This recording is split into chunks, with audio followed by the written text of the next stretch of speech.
Okay, so we're hot right now. We're recording. Okay, so now we have the Q&A box, and then we have the chat box, which that's one thing I need. There it is. Hello, 4 a.m. in Australia on the line. That is seriously coming in. Can you guys tell me if you can see both of us? That is important right now. Yep. Okay, one person, no. One at a time. Okay, so as we're speaking, that's okay. That works. All right, but we're small compared to what you need to see, which is the screen. So, and you can also change your view if you wanted. In the upper right-hand corner of Zoom, you can toggle through different views, and you should be able to change that up if you want. If you wanted to see both of us at the same time. Yeah, I mean, perfect. Why not, right? Why not? Look at Lewis's hair. It's perfect. Okay, so welcome to the Relationship Dojo. Lewis and I actually created this as a live workshop first. So you're getting the more refined, I would say, wouldn't that be probably correct, Lewis? The first couple of times we went through the experience and we got so much great feedback that we were like, we have to bring this to the world where we're not restricted by geography. So just to begin, we're going to introduce each other. So I thought that would be sort of like a fun way. I get to talk about Lewis. Lewis gets to talk about me. We didn't plan this out, so get ready. Lewis, I actually met at the Canadian Positive Psychology Association meeting. He was speaking, and I was so impressed by him. And he was talking about, what were you talking about? Leadership, I think, weren't you? Yeah, social emotional leadership. That's right, and it was part of his master's program and in positive psychology. So he has a master's in positive psychology. He has like 14 master's degrees. He's also a teacher. I lied, he doesn't have 14. But he was formerly a teacher, but like organized teacher, and now he is a teacher. Still organized, but exactly, not in a school district. And he's always like, his whole mission is love and connection and teaching people how to basically improve their lives and flourish. He studied positive psychology just like I did. I actually took the program that he is the creator of, one of the creators of. And when I saw him presenting, I was like, I'm going to keep this guy because he was so positive and so excited about life and the work. And so I got to meet him after, and that was like 5 years ago, I think, wasn't it? At least, yeah. Man, that's crazy. So this guy is a brother from another mother. I can't wait for you guys to experience him. He is just brilliant, and he has so much love to share. And I couldn't wait to do an event with him and expose him to the people who I have following me. And also I like to be exposed to the people he has following him. And just this experience where you can see just how brilliant he is, and we get to share in this education. So, Lewis. Well, thank you, Mark. I think at least 5 years ago, we met at the Canadian Conference in Positive Psychology, and fast friends, I would say, definitely share a strong interest in this work of mindfulness, well-being, positive psychology, high-quality connections. Mark, at the time that we met, was doing pharmaceutical sales and kind of killing it. It seems like a lifetime ago, right, Mark? Oh my God, it's so lifetime ago. I mean, it's not even my life, and it seems like a lifetime ago. But he had this desire and passion to shift course and go into business for himself as a social entrepreneur and follow his dream of studying positive psychology, and has carved out a space for himself, a niche as a human connections specialist, which I just love. Yep. And I'm just delighted to have this opportunity to jam, as he says, together and share some useful tools and strategies and ideas that we hope leave you all feeling more empowered. Bam. Bam. Let's roll. Yeah, so here's what we're going to do today. We're already at number 1, so we're ahead of the game here. We'll get to intentions in a minute, and then we'll explore a bit of mindfulness. We'll get into how to apply it to our relationships to have better, stronger relationships. The whole idea of honoring the pause, the space in between, stimulus and response, and then we'll talk about what that means going forward. So that's our plan for the day, for the afternoon. It's all about learning to be more agile in our thinking, more flexible, more curious, more open.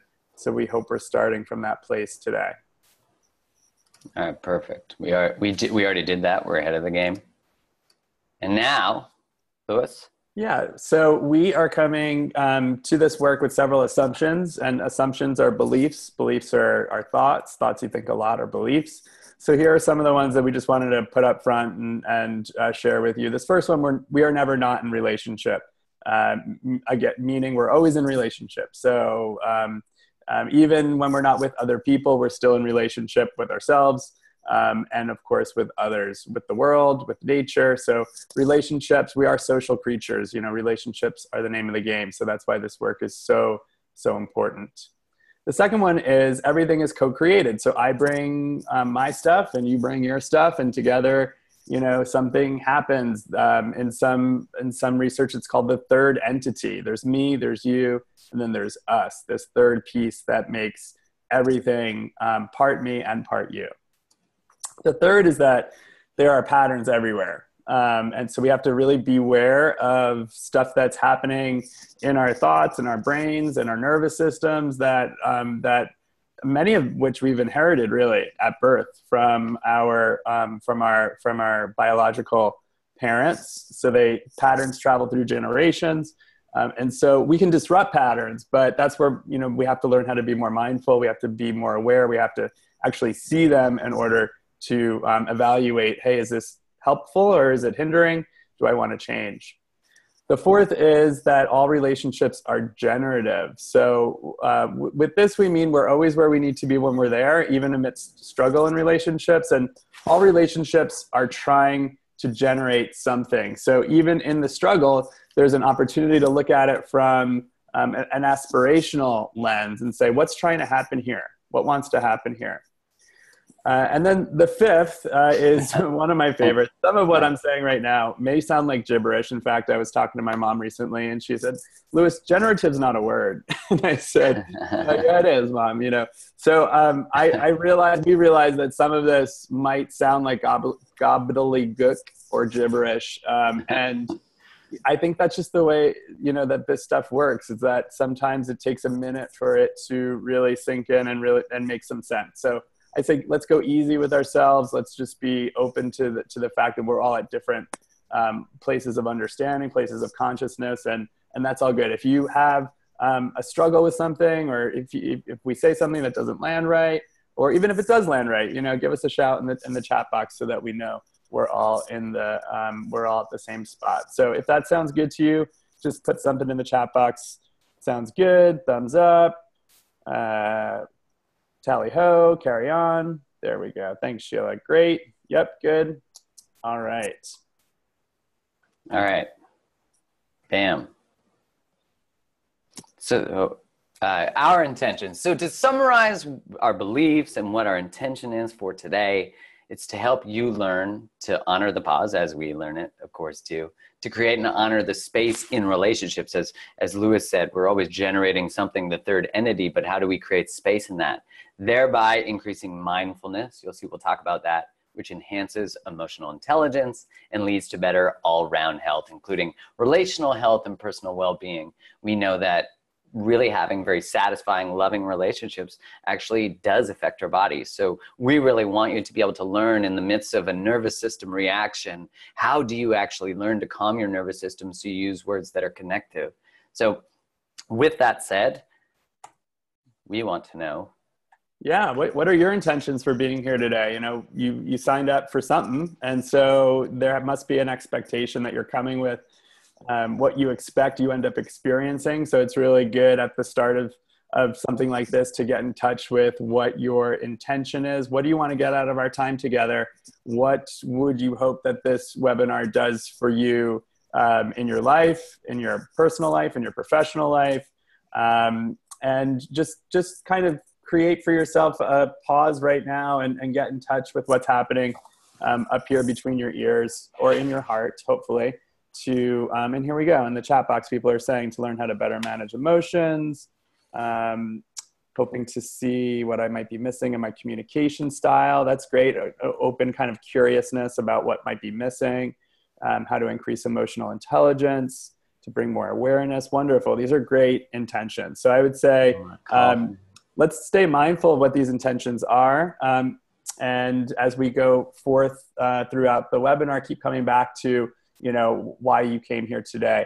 I would also invite you right now to think of a particular relationship in your life that might be challenging or troublesome or difficult. We all have them, what do they say? Relationships go through seasons, right? So it can't be all good all the time. I know even with my sisters, we go through cycles and phases where we have difficulties and challenges. So if you could right now just call to mind one of the challenging relationships that you might have in your life today, and keep that in mind as we go through the webinar, and help you remember. Really, I think some of this is about remembering the strengths we have, the strategies we have available to us to show up differently to those relationships. So let's just pause. I'm going to time just 1 minute for people to get in touch with a relationship like this that might be challenging. I'm going to actually time it on my phone. So let's be quiet.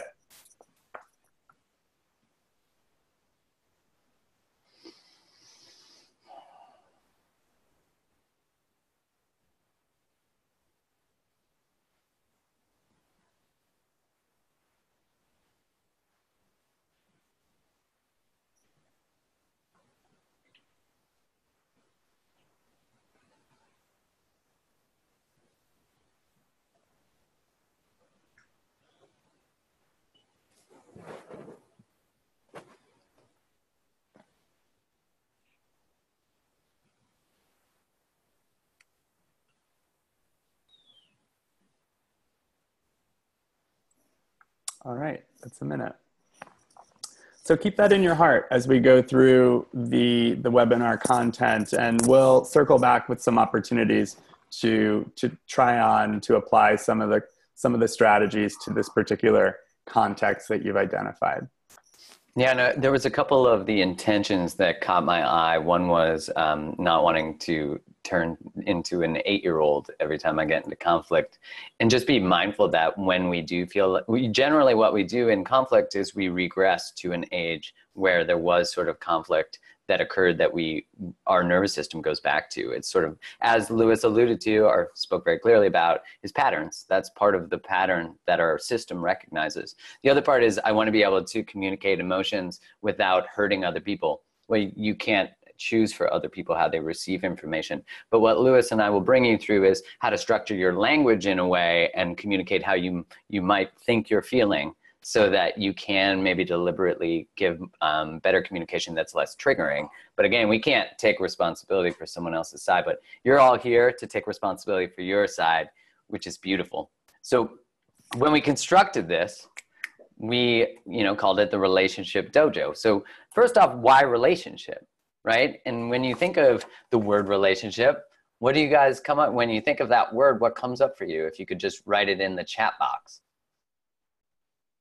So when you hear the word relationship, and anything that first comes to your mind, it can be, intimacy, connection, fun, sex, intimate relationship, love, companionship, boyfriend, bond. Look how much, connection comes up so much. I like what Darlene says, time to learn more about myself. Oh, that's beautiful. Yeah. How to relate to other people, internal and external relationships. That's cool. Vulnerability and connection, a mirror. Every facet of our lives. It's true. Never not in relationship. Hey, Rick. Shout out. Hey, buddy. And we see what bonds us, right? We all have similar thoughts on all of this. And so the definition of the word relationship, we looked it up, and it's defined is the state of being connected, the way in which two or more concepts, objects, or people are connected, or the state of being connected. So these are not just relationships to other people, these are relationships to ourselves too. So as someone already said, internal and external. Now, of course, someone also wrote mirror, because how we relate to other people and the conflicts that we have will be very related to the amount of intimacy and understanding and patience we have with our own emotions. So if we don't build a depth of understanding of ourselves, how can we ever hold space for someone else to do that? We won't have even cultivated the skill within. So that's the first part. And the second part is the word dojo, not only because the word dojo is freaking awesome, but it's in the definition, it is the place of the way. And it's used as a training place for people practicing martial arts. So Lewis and I thought of this as like we're practicing relational arts, and that requires vulnerability, courage, and practice. So that's what we're here to do. Yeah, we are. So, so Mark and I have culled together a theory of our own when it comes down to relationships, and our theory is option B. So this is the other option, option A, in terms of what's possible. Mark, talk them through this if you would. Yeah, so we know that Lewis talked before about we're sort of born with these innate responses. So on the left side, you see evolution as it moves us to the computer. We didn't know it was going to get there, but really our responses are very much survival based. When we feel threatened, potentially rejected, potentially abandoned, or not feeling like we're enough, that really threatens our status within a tribe, within a group of people. So it really was inherently needed that we needed to figure out how to stay within the group and stay connected. So when you feel like someone's rejecting you, like even if someone doesn't text us back, or rejects us after a second date from Tinder, we often can lose our mind and go down an anxious spiral. But that's the evolutionary response. The truth is you're not going to not be able to eat macaroni and cheese that night. You're not going to not be able to pay your rent because someone didn't text you back. So it's just being able to understand that there's an evolutionary response that we need to learn how to honor, but not allow drive the car. And the second side is everything that we've learned about relating, unless we sought outside education or took courses like this, comes from our family. So it comes from what we've inherited. So when you look at the relational dynamics of your family, you are literally inheriting their communication patterns. So you're seeing like, why do I, you hear people say this all the time, I never want to be like my mom and dad, or I definitely want to be like my mom and dad. But you generally hear the first one.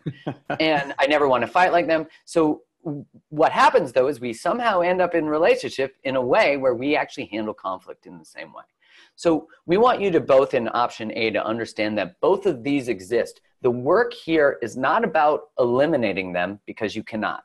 It is about understanding them, how they affect you, and it might make sense why you respond certain ways because you're in this fear-based state. And when in psychology, we know that negative emotion collapses our vision. We're not able to see as much. We're in survival mode. We go back to the age of 6 and we're like, why are you doing that? We go to this mode that doesn't make rational sense. So we just want you to be very cognizant of that. We're going to walk you through how to get the understanding of that. And option B, where, in any division, this is to signify division, the denominator is what it is. It doesn't have to have as much weight, however. In fact, if we want the sum total of this equation or this problem, is it a problem? It's not a problem. It's a challenge. It's a challenge. We want the sum total to be high, right? So we don't want the denominator to be none at all. In fact, it can't, because we are wired the way that we're wired. We come from the lineage that we come from.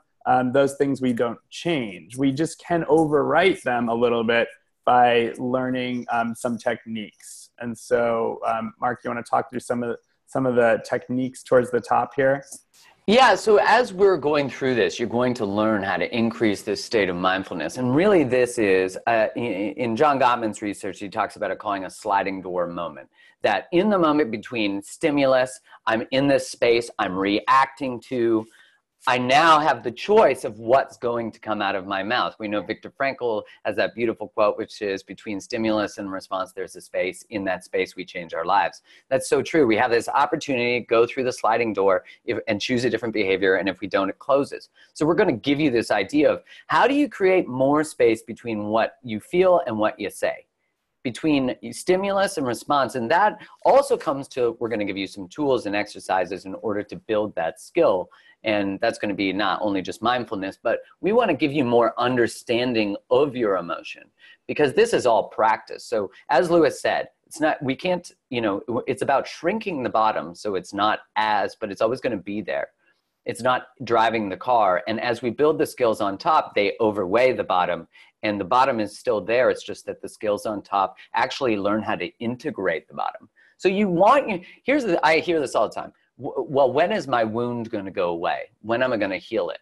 And I always tell people, you actually don't want to get rid of a wound. You just want to stop it from making the decisions. The wound is important. It's in your life to protect you from a pattern that actually led to pain, that actually led to hurt. Now, we see our pain through the eyes of the age the pain happened. So it is also about rationalizing it and understanding it. But this is about taking the pain that you sense might be coming. Like if you had an aggressive parent, if you're in a relationship with someone who potentially shows aggressive signs, you want to have the radar. But it's what you do with the radar. So that's really what this is about. And about being aware of the radar, right? So that's why we're here to talk about mindfulness today, and really understanding what it is, and how really with increasing strategies to become more mindful, we really can change the anatomy and physiology of our brains. That's called neuroplasticity. We really can create some lasting changes in how we think and behave, that might become a stronger, more default stance in the world. So even with the same triggers, we might find ourselves showing up differently. And that's really the opportunity that we all have to take this on. And if you liked our theory, our idea of how relationship dynamics work, give us a little shout out in the chat box, or tell us what you think of the option B way of changing our neuroplasticity here. And you can raise the roof. If you raise your hand, that's a raise the roof. We like that. Might blow up the internet. That would be cool. I think you have to be Kim Kardashian to blow up the internet. All right, moving on to really understanding mindfulness here. So Mark, if you could just advance 2 slides, that would be great. Thank you. I mean, it's really, you can't walk into certainly a magazine aisle, or even any kind of even online journal or online publications. People are talking about mindfulness. It's everywhere.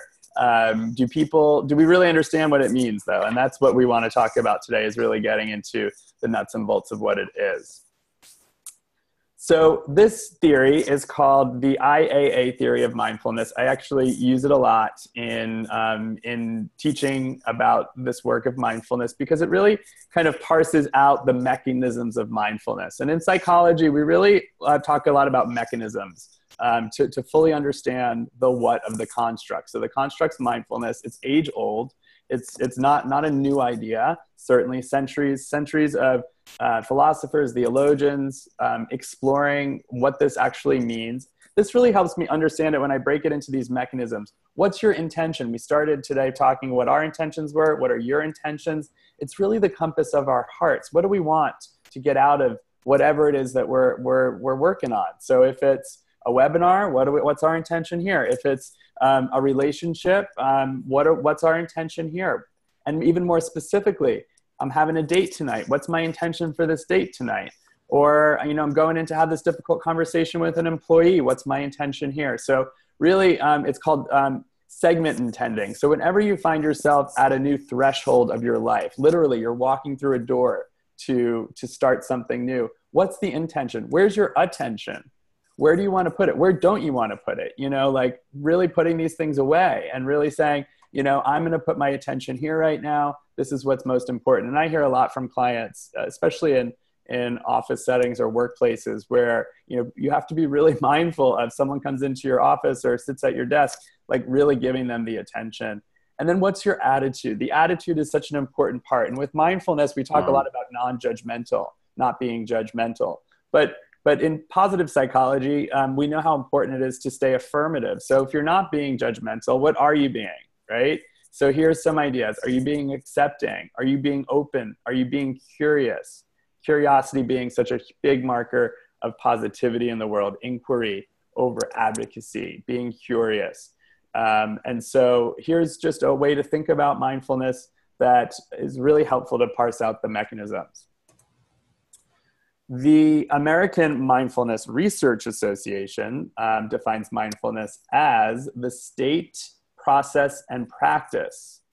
I love those three. It's a state, it's a process, and a practice of remembering to observe moment-to-moment experience with openness and without automatic patterns of previously conditioned thoughts, emotions, or behaviors. There's this idea that there's so much automaticity in our lives. We're on autopilot so much. And so when we learn to become more mindful as a state, a process, and a practice, we can learn to disrupt those patterns. Love this image. The universe is filled with beautiful things that you've probably stepped on while staring at your phone, right? What are we missing when we're, yeah. It's like, yes, there's, good things to see here, but what are we missing when we're not? And I was actually reading something recently that was equating like scrolling through social media, like Instagram or Facebook, to a slot machine. It has the same kind of dopamigenic effects in our brain of, what's next? What's next? Is it better? Is it better? And, that's where the pause can really be powerful, putting that aside. And when the research shows that when your phone is actually face down on a table during a conversation, the research shows that you are less vulnerable in the conversation. And people are like, but it's face down or it's in my purse. But we're always thinking like, what happens if I'm missing a message? What happens if I'm missing something? And like Lewis talked about, we're in this dopaminergic, like I want dopamine, I need dopamine, it's a drug. And so it's really learning how to step away from that, as we're talking about, is the distractions that don't allow you to be present. Here's just to show you one of the ways that we can measure mindfulness, right? So what we measure, we manage, we say. And so, sorry, that's my dog in the back. That's your hype squad. Yeah, exactly. So this questionnaire, actually, we wanted you to see like the items that are being measured. When you take a shower, do you stay alert to the sensations of water on your body? I mean, you wouldn't always be mindful in the shower, but it is one way that you could practice mindfulness, right?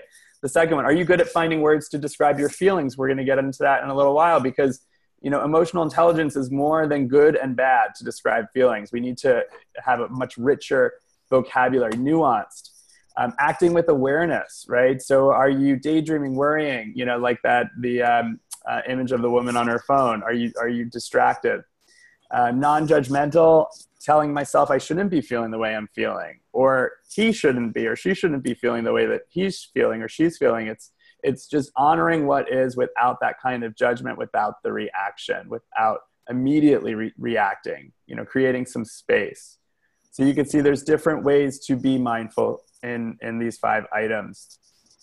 So what we're offering is that mindfulness is a way of being in the world that is supported by a set of practices. Meditation is not the only practice. There's many practices to be more mindful. It's not something for your to-do list. There was a time in my life when I was, adding that onto my to-do list every day, practicing mindfulness. And, I decided not to do that because there's so many ways. It's not just here I'm being mindful now, I've practiced it, now I don't have to do it anymore today. So now we have a poll for them. Okay, get that poll. You guys ready? It's going to launch. You get an option. I always have to add the last one, because they're like, I know there's always going to be someone who wants to add a witty one. So people are voting now. We're at 66% completion.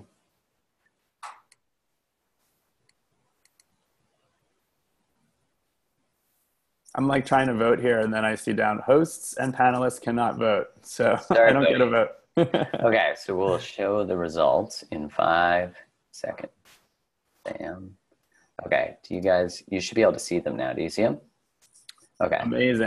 Amazing. I love seeing. That's awesome. Yeah.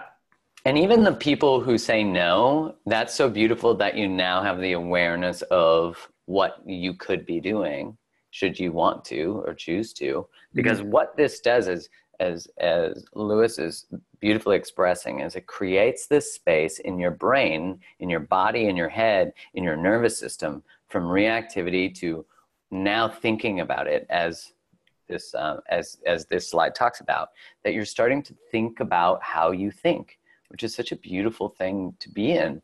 You know, Lewis said, and he's probably not going to say it today, so I have to say it so people hear it. He said this one thing that has always stuck with me. And I mean, he says lots of things that stick with me, but this one was great. Is he said, always be prepared that one of the 5 pillars that your core pillars that you base your identity on, one of the 5 core pillars that you identify by, is dead wrong. Like, always live with the possibility that one of the core 5 pillars that you base your identity on is dead wrong. Is that right?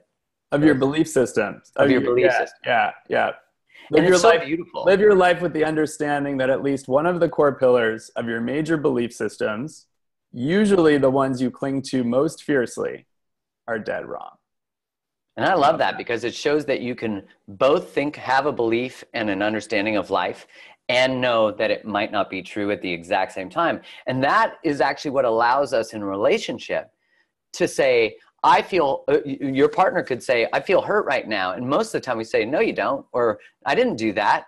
Instead, they can feel hurt and you cannot understand that you hurt them.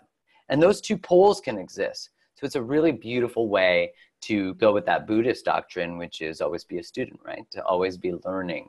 That if you are fluid in who you are in your belief system, like, I'm not going to always be who I am today, you're allowed to just move with life.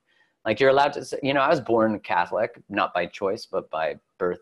I was going to say birthright. I don't know if it was a right. I think it was more sentence. Tradition. Yeah, and I call myself a recovering Catholic now. But there's this idea is like, then I started to realize that belief system specifically was not for me, and I just started to integrate and figure out what worked for me. So just being able to understand that, and that's true in relationship too, that's true in communication.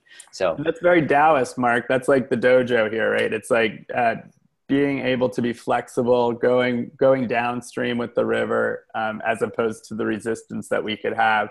And that, you know, the thing about your major belief systems, that's like learning to practice driving on the highway. And so you may not be able to go there right away. And practicing first in the parking lot is such a great strategy to driving, and it applies here too. So what you see at the bottom of the slide here is an opportunity, you know, instead of thinking about your major belief systems, let's think about the beliefs we have when everyday life happens and things are happening, what's actually happening. How you think about what's happening is really the metacognition that mindfulness allows us to access, so that you can observe your life at the same time you're participating in it. And you have such great practice there. You have such great awareness to say, is this helping me right now, or is it hindering me right now? Like Dr. Phil says, how's this working for me right now? How's this working for you? How's this belief working for me? Okay, we're ready to rock. Ellen Langer, one of my favorite mindfulness teachers, says that we attend to our children and our houseplants mindfully, most mindfully.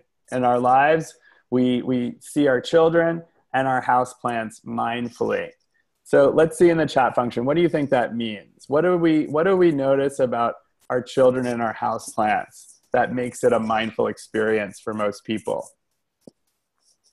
Bob says patience, right? Yeah. So we might have more patience. We might be able to access more patience because we're mindful.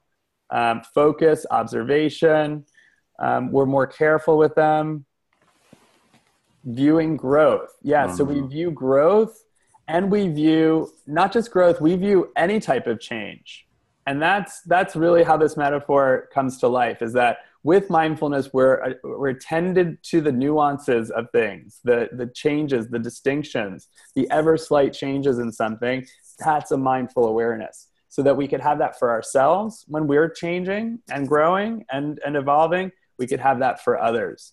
And then comes patience, then comes love, then comes connection, then comes compassion.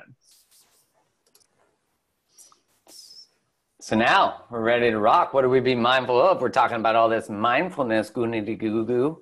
So now what are we going to do with all of this stuff?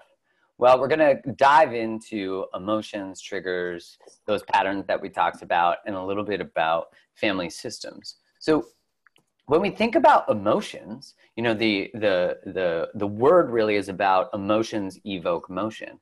Now, we normally think of emotion in this state of I am angry, I am frustrated, I am hurt. And what happens is that does drive a decision tree that drives what we're deciding to do with what we're doing with the emotions. But we think of emotions as states. I am, and anything you say I am after, you have to become. You can't not be that thing now. So just being cognizant of that, when you actually have this emotion, you're really getting information. So emotions are information, and we classify them as either bad or good or neutral perhaps, but that's our classification system. But what we need to start seeing them as is this information. They're just literally pieces of information that are coming in, bits of data that we want to be able to understand and process in order to preserve our hearts, in order to change the direction of our hearts, in order to do things in a different way. And of course, like, emotions are complex. We don't just feel them. They can sometimes consume us. They also, our emotion causes us to collapse our vision. If we feel positive emotion, the research from Barbara Fredrickson shows that it actually broadens our vision. When we're in a state of gratitude and happiness, we're able to see more, and then we can make more connections. So we're more open to possibility. So this is a sheet from the book Nonviolent Communication. And you can see that there are, the list in the box is good feelings, and the list on the right, and the list on the left is all negative feelings, words to describe negative emotion. And you could see how many more words there are for negative emotion. Louis, I forget what the percentage is. Do you remember? Is it like 70% of I forget, but it's like there's I don't know. Yeah, there's a discrepancy for sure. A massive one. And so we'll give you a copy of this sheet and follow up and all that kind of stuff, because as we begin to practice, we can begin to identify different feelings. And so we want to walk you through just right now. So if you close your eyes right now, so close your eyes, take a deep breath, and in the chat box after, because you're going to have to open your eyes. But just, I want you to feel into your body as you're on this webinar and you didn't really know what you might be getting into here. And, now we're in the state of flow. I just want you to think, like, right now in this moment, part of me feels. Part of me feels. And just identify some feelings that are coming up for you. And just observe them. Just breathe into them. Just observe them.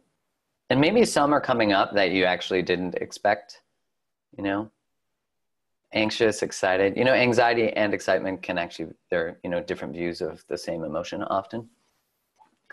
Uncertain, safe, anxious, content, overwhelmed, unsettled. I love that we're in this space where we can, in the chat window, write these feelings that people experience a fear of judgment. A fear of like, well, I'm not allowed, I shouldn't feel this right now. Mm-hmm. And you should feel every feeling you have. They're all pieces of information: motivated, confused, anxious, tired, eager to learn, anxious, sad, fear of continuous failure. Beautiful. Thank you so much for sharing. Diversity of emotions, right? They say emotions are like data, right? They're telling us something important to know. Yeah, and isn't it so interesting that we can experience almost like like if you're getting engaged, you can both be nervous and excited. You can both be anxious and excited. There can be parts of us that are experiencing one thing and parts that are experiencing another. So really what Louis and I are walking you through is emotional intelligence, is this ability to recognize, understand, and manage our own emotions, and to be able to recognize, understand, and influence the emotions of others. We talked about how relationships are generative, that there's me and then there's you and then there's us. And the more we can cultivate our own identity and who we are and what our needs are, what our feelings are, the more we can then invite our partner to do the same. We can separate what is mine and what is theirs, and we don't want to, the idea of influence emotions of others is not the idea of manipulate the emotions of others. It's actually when you can have someone feel heard and understood in a non-reactive state for the first time, they might be receiving unconditional love and being heard for the first time in their lives. And so we're influencing them in a state in that they might actually start to feel loved and safe and understood. And that is a beautiful gift to give to someone and, of course, to receive. And we evaluate data. Yes. I'm like, Lewis, great point.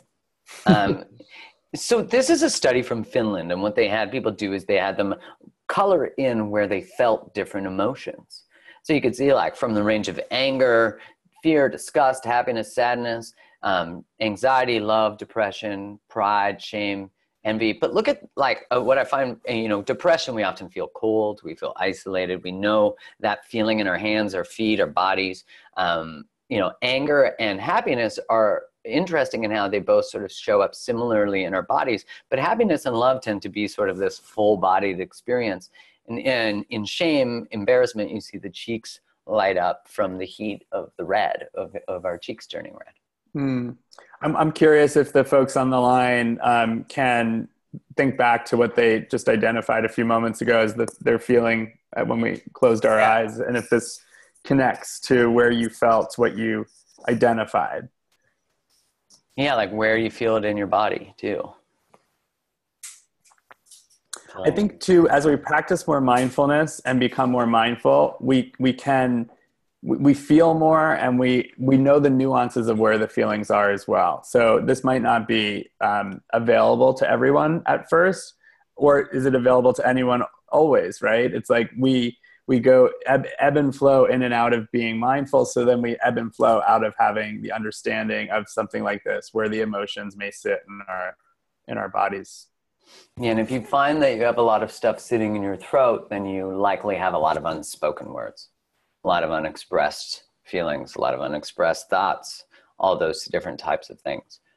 In our chest, it's, at least in my experience, it's often emotionally related, that we're afraid of heartbreak, that we are opening our hearts and we fear what might happen, that we might have just been injured in some way emotionally. And stomach, that's usually where we sort of think about, that's sort of where we get this gut feeling. That's also a nervous system response. Is it related to chakras? It can be. If that's your way of thinking about it, then yes, it is related to chakras. And it can also be related to the neurobiological response to emotions. And I think all of that is sort of different words for similar things. And so it's really which words you connect with most. Do you have anything to say on that? Words create worlds. Yeah, I think you answered that really well. If it's part of your belief system, then yeah, sure. I think it's definitely related to the chakra system. But I like to think of our bodies as ecosystems, right? And there's all these different parts of that ecosystem, and they're all connected, and they're all interrelated because of that connection. So just like part of me might feel happy right now, and part of me might feel shame in the same moment. Like it's possible because of the different parts, and that's where that tool to, I say, part of me is feeling this, kind of gives us some of that space that we can keep coming back to be A, more accurate, and then B, have more cognitive resources to handle whatever's happening in that moment. And if it's a challenging moment, we can handle it better. If it's a joyful moment, we could savor it more, right? So it's just, everything always depends. Ellen Langer says that too about mindfulness. Everything always depends is a really good answer to lots of questions, because it's true. It depends on lots of different variables. Yeah, and in that concept of words create worlds, I see there's a couple questions on that. Really, this is about how you formulate the words that come out of your mouth does come through your belief systems, comes through your experiences, comes through your emotions. And what you say either creates connection or disconnection. It creates what your world will look like outside of you. If you say, I don't believe in miracles or possibilities, or that there's any good men out there or good women out there, that will become true.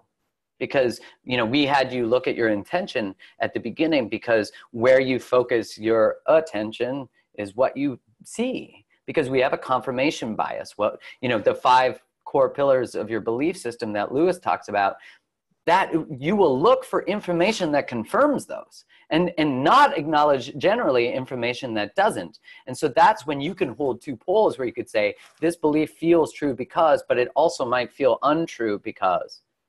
And so just being cognizant that the words you choose literally do create, if you're always speaking hope and happiness into the people around you, people will want to be around you. You know, that's true too. And this ability to practice, I see that question from Natalie about going into more depth of understanding what parts of our bodies are part of emotion. This is practice. This is being able to feel into our body. What do I feel right now? I feel this. And being able to be wrong. You know, I've said things in a conversation where in the past with partner where I'm like, I say one thing and they're like, are you sure it's that? And I'm like, maybe it's not that. Maybe it's this. And it's a practice. I do that all the time still. Okay. And so here's our rules. If you did my webinar on boundaries, this was so important for me to share because these are beliefs that we have cultivated about emotions that are so important for you to have as just a baseline. I have the right to my feelings. I don't have to defend how I feel. All my feelings are okay, even the painful ones and the angry ones. No one can tell me what I should feel, including myself. What I'm feeling will pass. My feelings have value and intelligence, and allowing myself to feel and share my emotions is healthy. So the more depth and understanding and acceptance and allowance that you provide for your emotional experience, the more accepted, understood, and the more presence you actually allow yourself. So I said at the beginning, the more you give that to you, the more you can give it to other people. And what does this have as an effect on our bodies? Well, you know, just a compassion meditation is, you know, the effects on the immune system and the neuroendocrine system. It shows that it actually reduces this inflammatory response. And, you know, in the research on the longest running study on happiness, the Harvard Men's study, it is not our cholesterol or blood pressure that predicted our health at 80. It's the quality of our relationships at age 50. And so what do we, and not just romantic relationships, by the way, that's just relationships of all types. So what cultivates the best relationships? Well, in the research on marriage and long-term love relationships, it's kindness and generosity and this ability to communicate, this ability to be heard and express and to listen and to have someone else feel heard. All right. And so Lewis, you got that? Okay. So, one of your faves. Yeah, so I have this poem I'm going to read right now. It's called Allow by Dana Folds. And it is this: there is no controlling life. Try corralling a lightning bolt containing a tornado. Dam a stream and it will create a new channel. Resist and the tide will sweep you off your feet. Allow and grace will carry you to higher ground. The only safety lies in letting it in all the way, the wild and the weak, fear, fantasies, failures, and success. When loss rips off the doors of the heart or sadness veils your vision with despair, practice becomes simply bearing the truth. In the choice to let go of your known way of being, the whole world is revealed to your new eyes. Such a beautiful poem.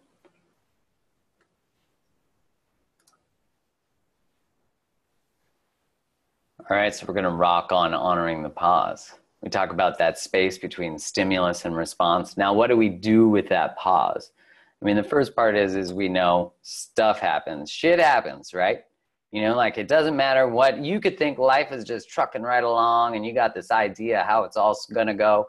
And then we get knocked upside the head with some sort of new news, with the loss of a job, with the potential illness, with potential, you know, with breakups, with, you know, all these different things. And what do we do? And, you know, like it's easy to be a monk meditating on the mountain in Tibet, but who are you when you're walking down? And can you be mindful and sit and pause when you're in the streets of Manhattan and horns are going off and, you know, all of that noise? But again, even more importantly, what about when you're actually standing across from someone who can reject you, someone who is potentially hurting you, someone, you know, when you're in that state, then who are you? And so that's what we want to talk about.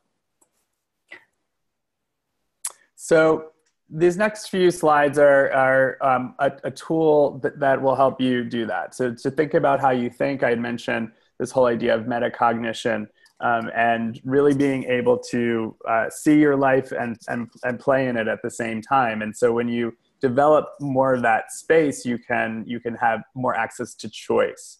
So this next framework that I'm going to share with you is one that we use a lot in the world to develop leaders, or to develop even students can access this in schools. Next slide, Mark, please, because it's an opportunity to think about how you think in a framework called opportunity or threat. It's David Rock is a neuroscientist who has developed this brain-based model for how we collaborate and influence others. It's telling us about our social selves, really, and what sends us into a threat response. What is the trigger that sends that cascade of neurohormones and neurotransmitters through my body that make me feel angry or anxious or sad or disappointed?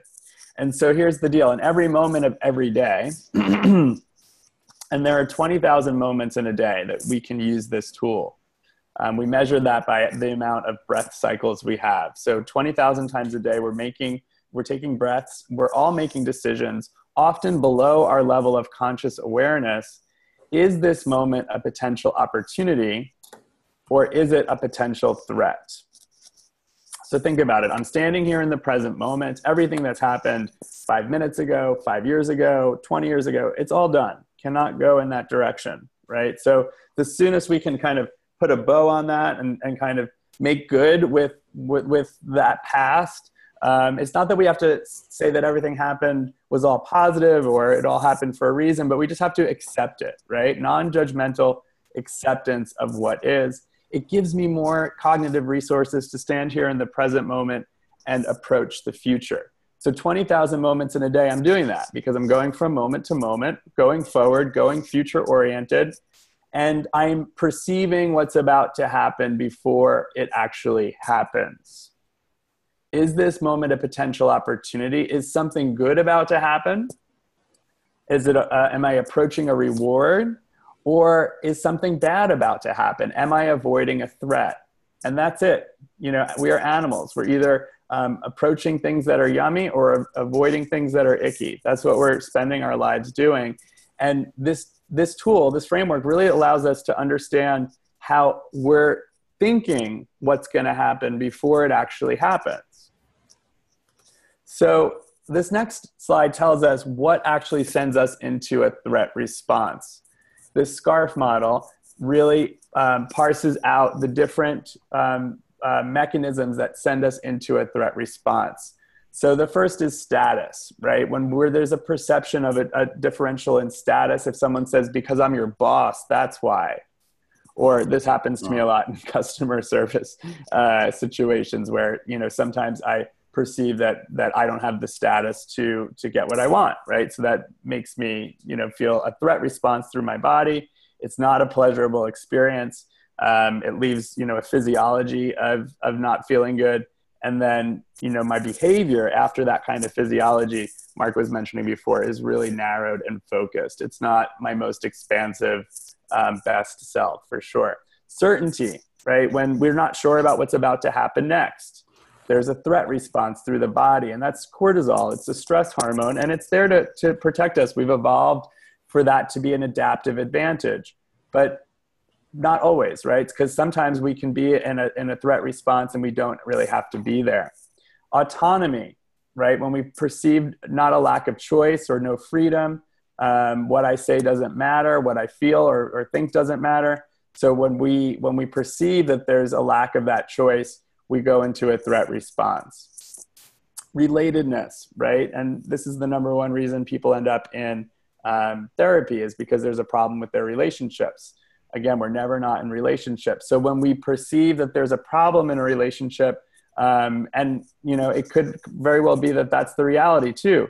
What are we doing, you know, in those moments? We're feeling stress, we're feeling anger, we're feeling cortisol, and our emotions evoke motion. What do we do next?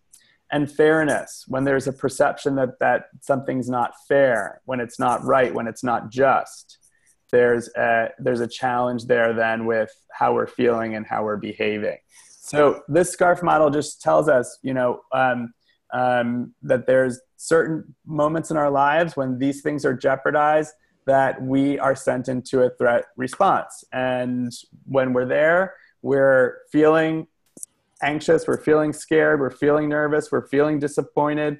And when we're feeling these things, our behavior then is impacted, and it may not be, we may not be showing up the way that we want to, because it's so easy to get caught in a threat response. And when I'm in a threat response, it's contagious, right? So if Mark and I are having a challenge in that moment, and I'm in a threat response and he's in a threat response, we just know how that just gets toxic and even more challenging then, because we're both caught in this place. And so the whole idea here is that we can disrupt ourselves in the moment of the threat. And we may not do it immediately. We might find ourselves in a threat response, and we can disrupt ourselves and talk to ourselves, and we can talk ourselves down, really. We can say, oh, I'm in a threat response right now. Oh, my perception of certainty is being jeopardized right now. I'm not so sure what's about to happen next. That's causing me to feel anxious. And just by naming it, we're able to claim it. And when we claim it, we can work with it, and we can talk ourselves down. And essentially, it's our opportunity to be a better navigator of our internal pharmacy, right? So that we can the transmitter stays in our body for 60 seconds.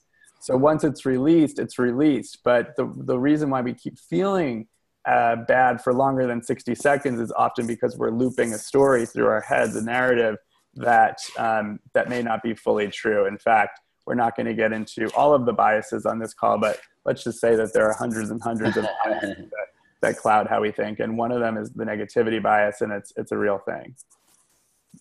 All right. So we like to do this asking for a friend, because, often when we do live workshops, people are like, yeah, I have this friend who does this thing, who's like that. And we're like, okay, sure, buddy.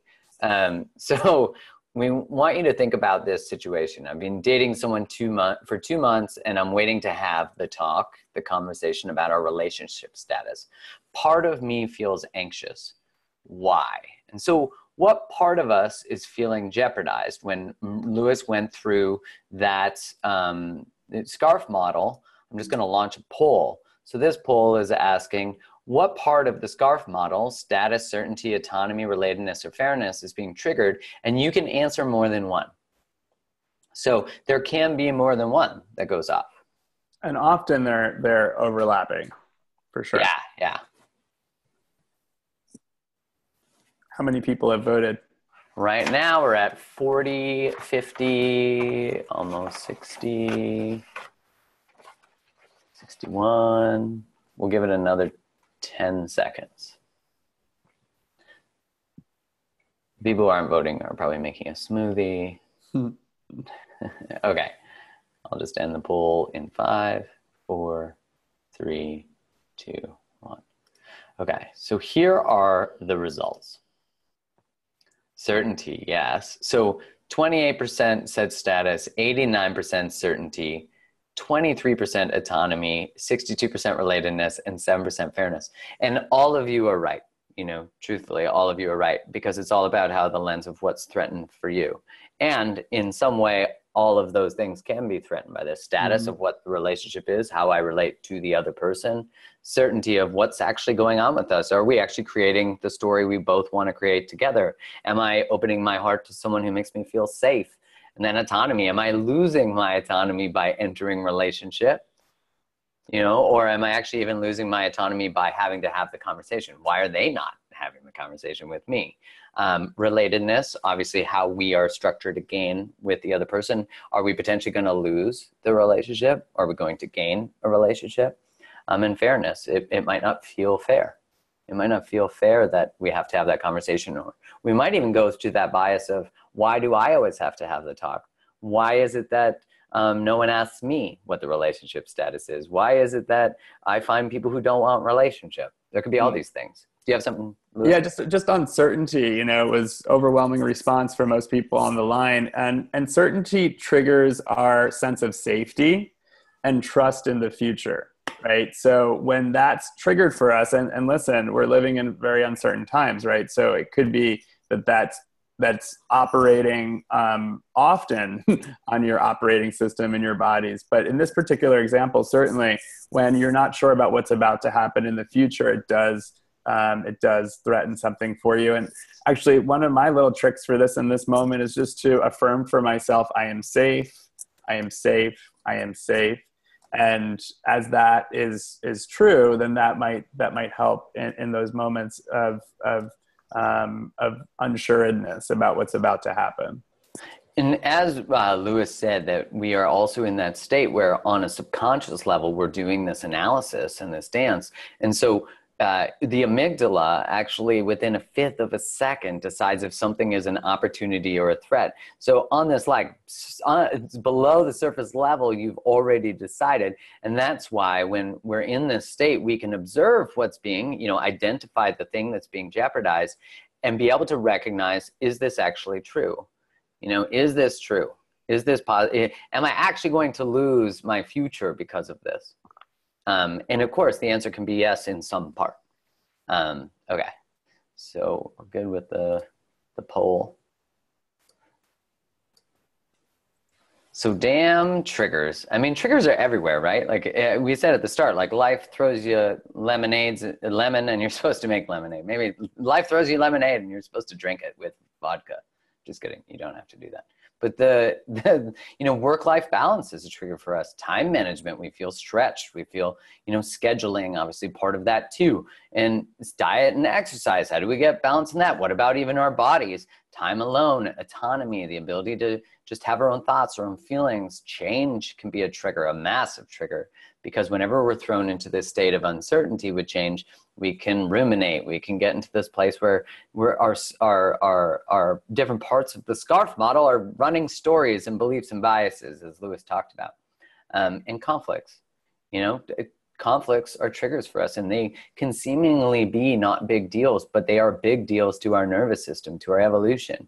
So working, we have conflicts with colleagues every once in a while, maybe all the time, depending on your workplace.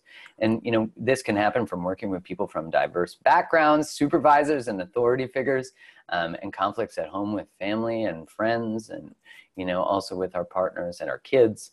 There's so many different things that play in.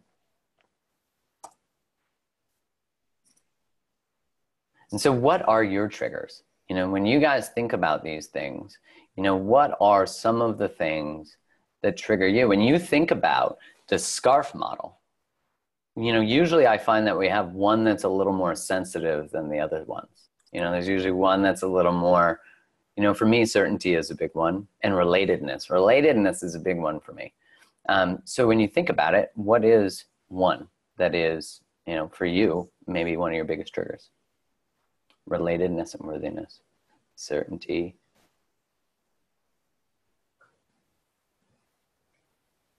Yeah, amazing how certainty is.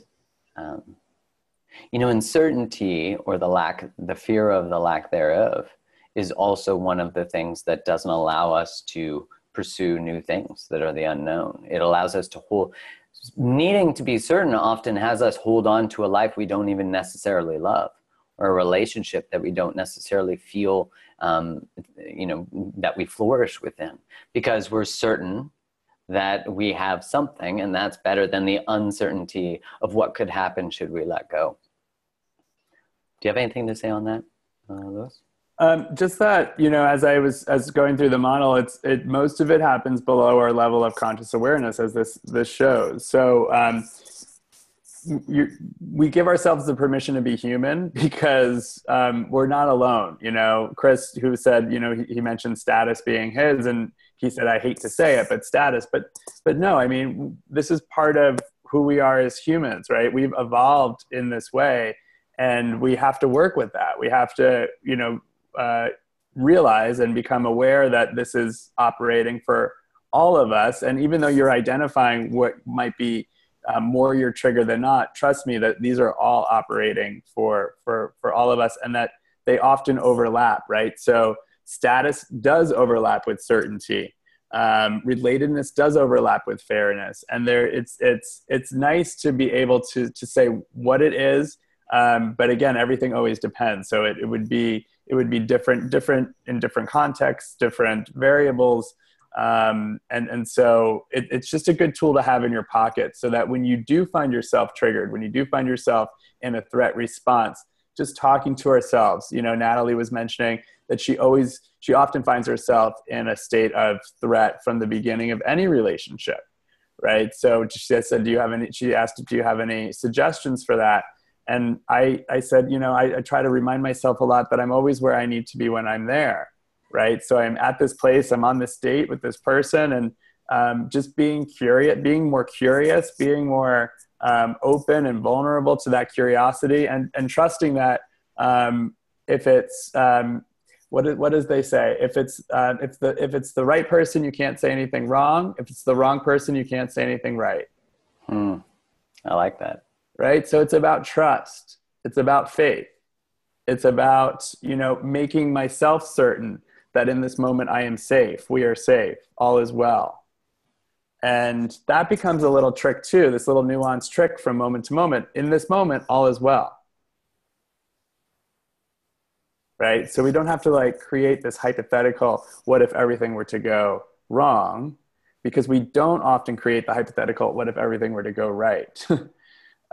So just kind of being aware of that, and being more attentive to those moment to moment opportunities to change what we're thinking. Why do we seek what we cannot have?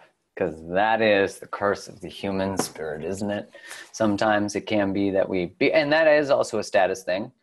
That, in evolutionary psychology, we like the things we can't get because they are status. They are. That's why you see people buy fancy cars and really, things. What do they call them? $50,000 millionaires? People who spend all their money on stuff to look like millionaires, but they're not, because they're still driven by this evolutionary desire for status. We even do it in plastic surgery and all these different things to change our status. All right. Now, we did that with what your trigger is. So we want to think about our family systems. How does it affect us? When you think about what you observed at home, what happened? What happened? And so we don't escape childhood without wounds. That's just how life works. Even if you had the greatest childhood, you have emotional wounds. And I don't mean that as a sad, somber story. I mean that just as a reality of being raised by other humans who have their own stuff too. And so I'm going to define an emotional wound. So an emotional wound is similar to when you were a kid and you put your hand on the stove, you burnt your hand, and it forever changed your behavior around the stove, ideally.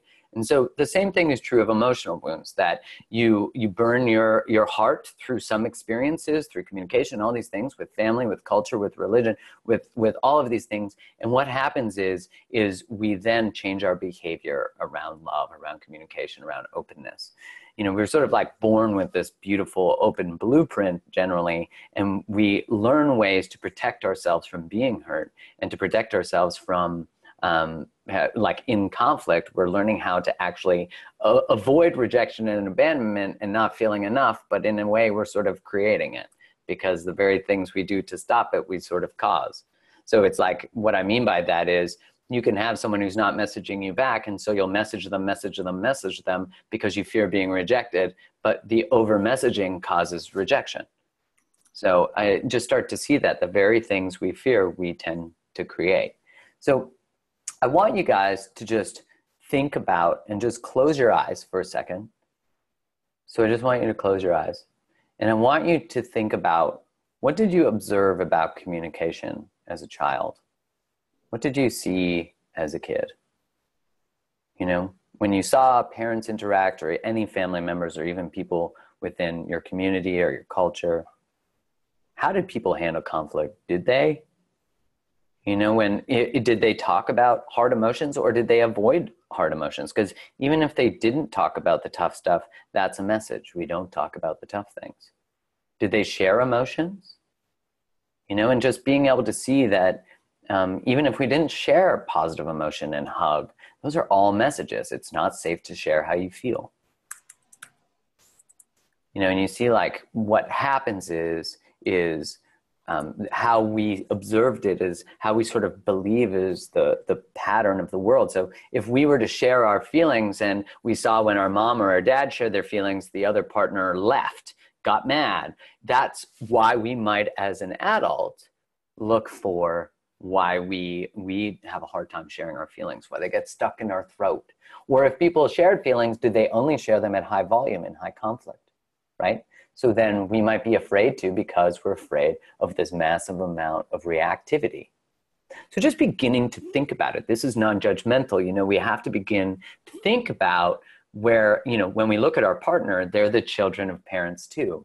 And then when we look at our parents, they're the children of parents too. And when we can do that, we can start to see this common human experience. And I like to think about when we, you know, I love this picture of babies, because when we look at babies, we just have this sense of, you would never, you know, seek to hurt a child innately. You know, you just have this openness and love, and they just have this, you know, this unconditional love for us. And when we begin to sort of reach into that space of compassion and understanding, and looking even as our parents, as these teachers, and to think like, wherever you are triggered or there's conflict, recognize that you are being invited to mastery. You're being invited to build a skill set through the wisdom of the experience, to be able to become so amazing at the skill that you require in that moment. And the skill, the wisdom, sits in the pain. So if you can just go back and think of those things, you could say, what is it asking me to do? How am I being demanded to grow to never allow that to happen again? And that's where you get this opportunity to experience mastery. And you're the one who already has the knowledge. You know, if you can say like, hey, that's where you create the love. That's where you create the love. Thank you. That's like a good branding opportunity. But that's true. That's exactly, you know, where I derived.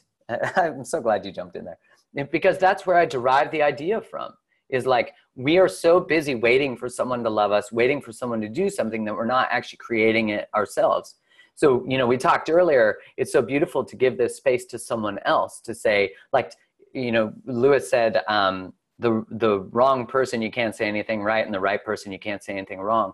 But are we being the right person for other people? We want other people to give it to us, but who are we being?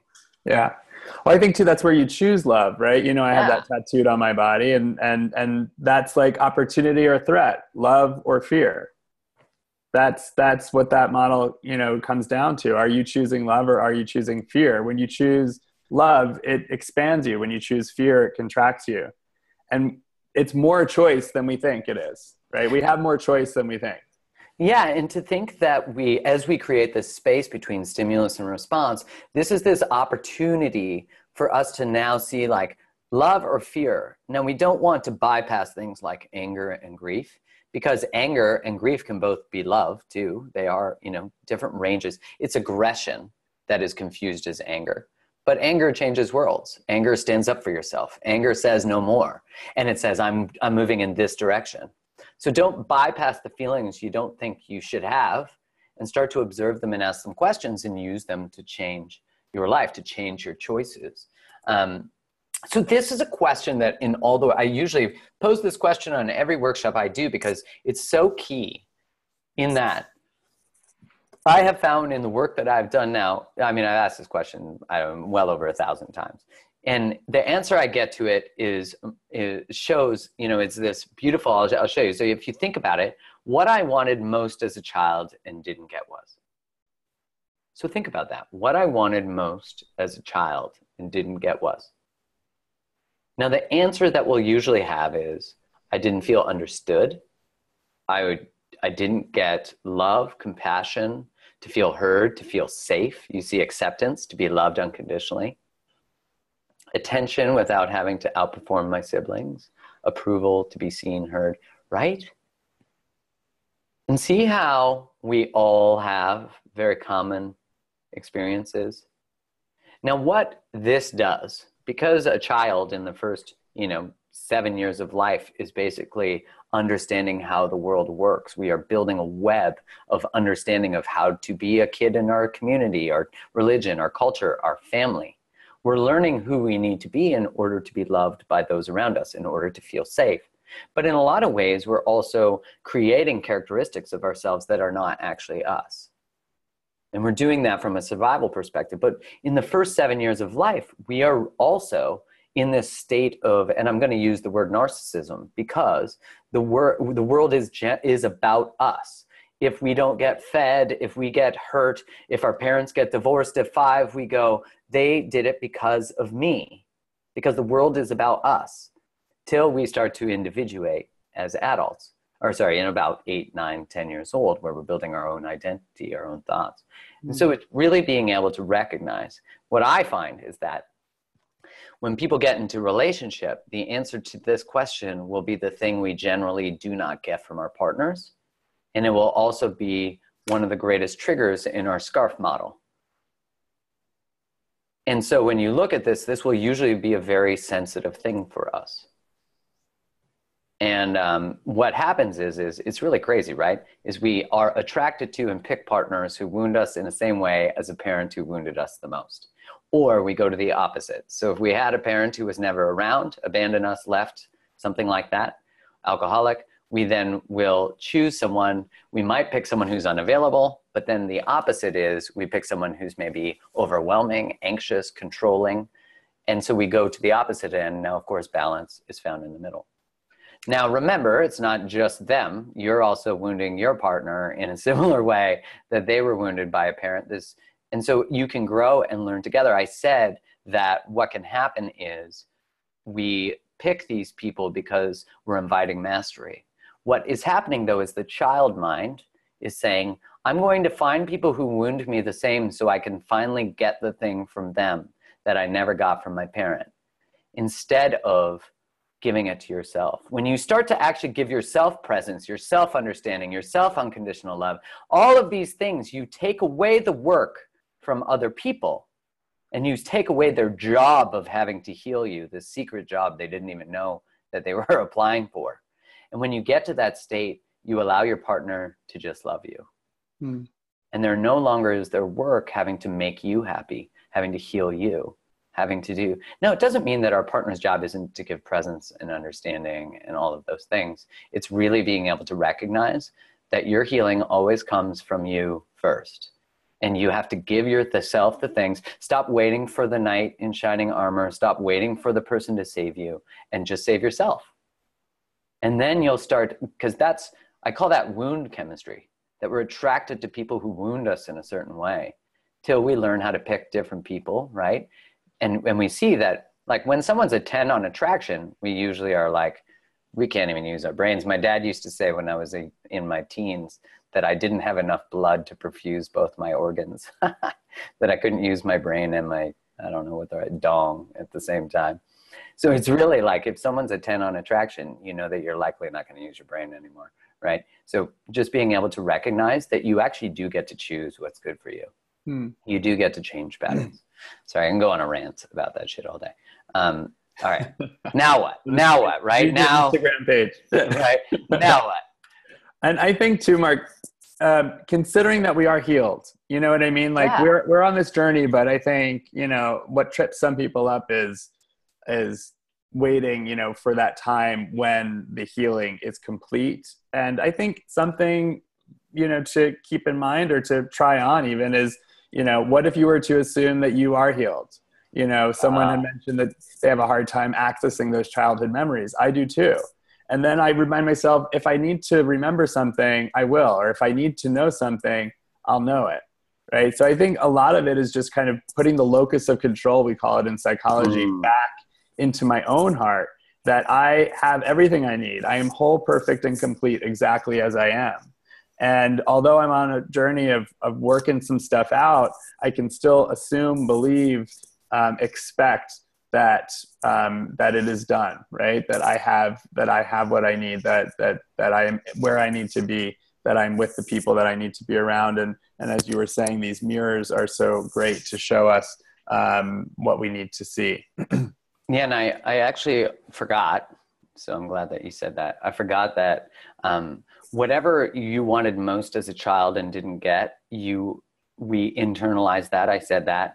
And so it cultivates a belief about ourselves, because everything comes down to what belief we create from the thing. So if we didn't get understanding, love, support, all these different things, we will create the belief that I am not worthy of. And so that's the shared common belief. Like, raise hands here. Who has ever felt not chosen, not enough, not loved, not safe? Like, fuck, right? Like, the human condition.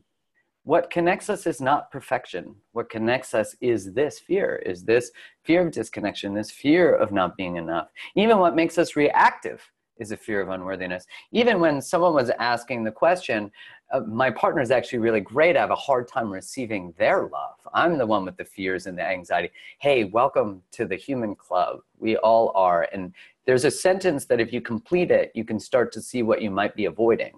When I let people love me, they.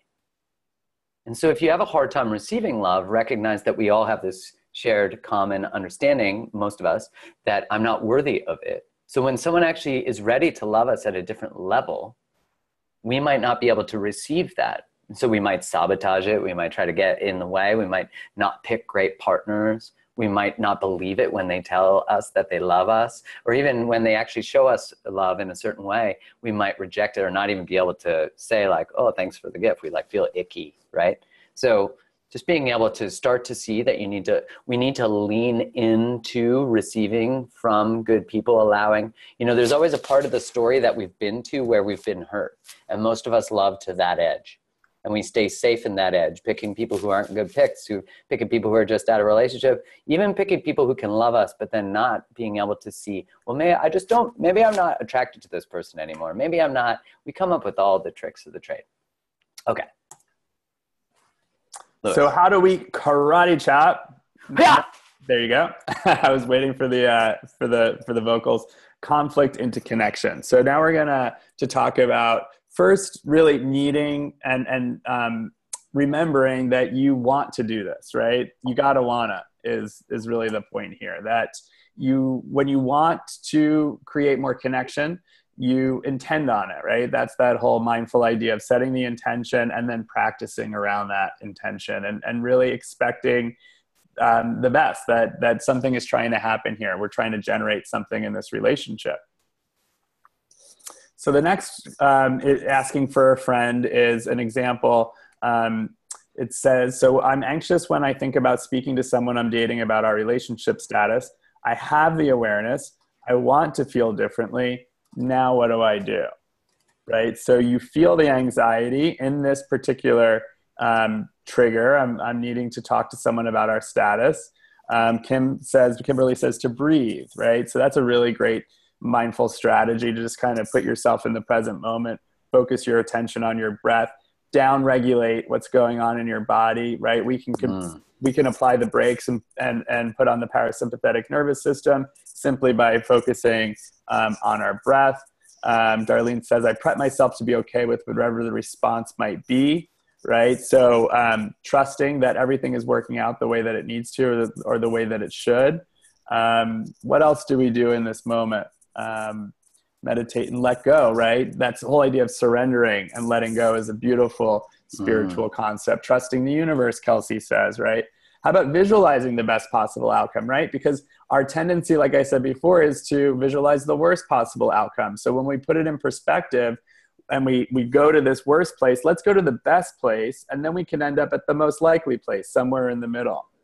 So there's strategies that we can use to really to navigate our experience more powerfully, right? And there's tons of ways to do that. There's many strategies to trust and have faith, and to be optimistic, right? There's a whole set of skills to learn to become more optimistic. So we don't have to be at the whim of this trigger, essentially, is the point.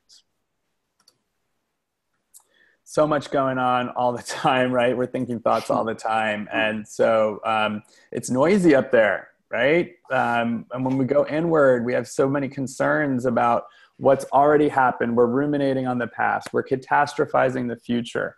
40 million people identify with anxiety at any given time in the world. That's a lot of people who have this disorder. So resilience training is kind of a prophylactic for prevention in advance of catastrophic thinking. And we know that pessimism is a risk factor for cardiac disease, and it's equivalent to smoking 2 packs of cigarettes a day. That's crazy. Pessimistic thinking. So really, really again, giving ourselves the permission to be human, but remembering that we can change. We are changing every second of every day. So it's a good reminder that that we have choice. Remember, the next time someone is pessimistic, just be like, "Why don't you have another pessimism cigarette, buddy?" So this is, a different way. Lewis alluded to it before, this "a part of me feels." So this is a different framework of thinking about feelings, so being able to communicate them. So we might say, "I am angry, I am this." And when you say "I am anything," you become everything after that. So words become worlds. The words you use shape your world. So you can't say "I am angry" and at the same time be not angry. So then we go to "I feel," and what this does is it creates space between you and the feeling. I am angry versus I feel angry. Just try that difference just in your head or even out loud where you are. I am angry, I feel angry. Now it's a feeling, it's not a state. So you're able to separate yourself from that. And then the last part is I think. And so I'm thinking a thought. What is it? Part of me feels angry because I'm thinking that you let me down. Like I'm thinking a thought that has me feeling a certain way. Is that the right way to say it, Lewis? Yeah, many people will say something like, "I feel like you let me down," right? That's not a feeling.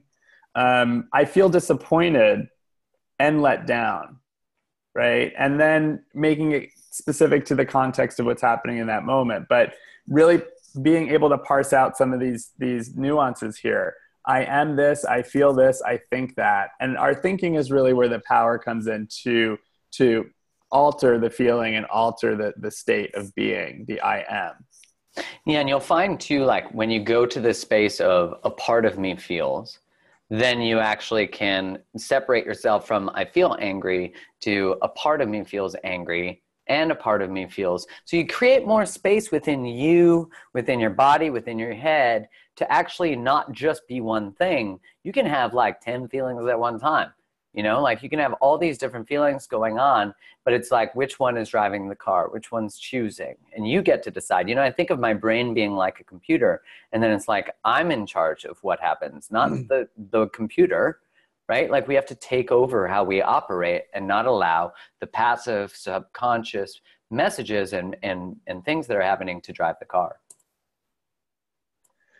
So this is the cognitive behavioral therapy model. If you've ever had CBT, ever had a therapist who practiced CBT, and it's essentially learning your ABCs, but in a new way than you did in kindergarten, to parse out what's happening from how you think about what's happening, and remembering that how you're thinking is really impacting how you're feeling, the emotion, and what you're doing, the behavior. Most people think something's happening. You didn't return my text message right away, and that's what's making me feel angry, right? And that's not true. What's happening is the text message wasn't returned, and what you're thinking is something that's causing the feeling of anger. What you're thinking is, you don't respect me, you don't like me, and of course those are going to cause feelings of anger. But we have so much choice at the belief level that when we expand our field of vision to see there's other possibilities here that I'm not even considering. The problem is that when we're feeling anger, when we're feeling a negative emotion, we're literally not able to access the resources to be able to think in that expansive way. So this takes practice. This takes practice to, like I said, in the parking lot. So the next time something happens to trigger you, to agitate you, identify what's happening in a very objective way, what's going on, without your qualification or your judgment on what's happening, your assumptions that you're making. That's the belief. The belief is what you're thinking, and that's causing you to feel a certain feeling and behave in a certain way. So there's a lot of power here in that be place. And if you think about what's going on, I asked you at the start to identify a relationship that you're challenged with. The activating event won't be the relationship.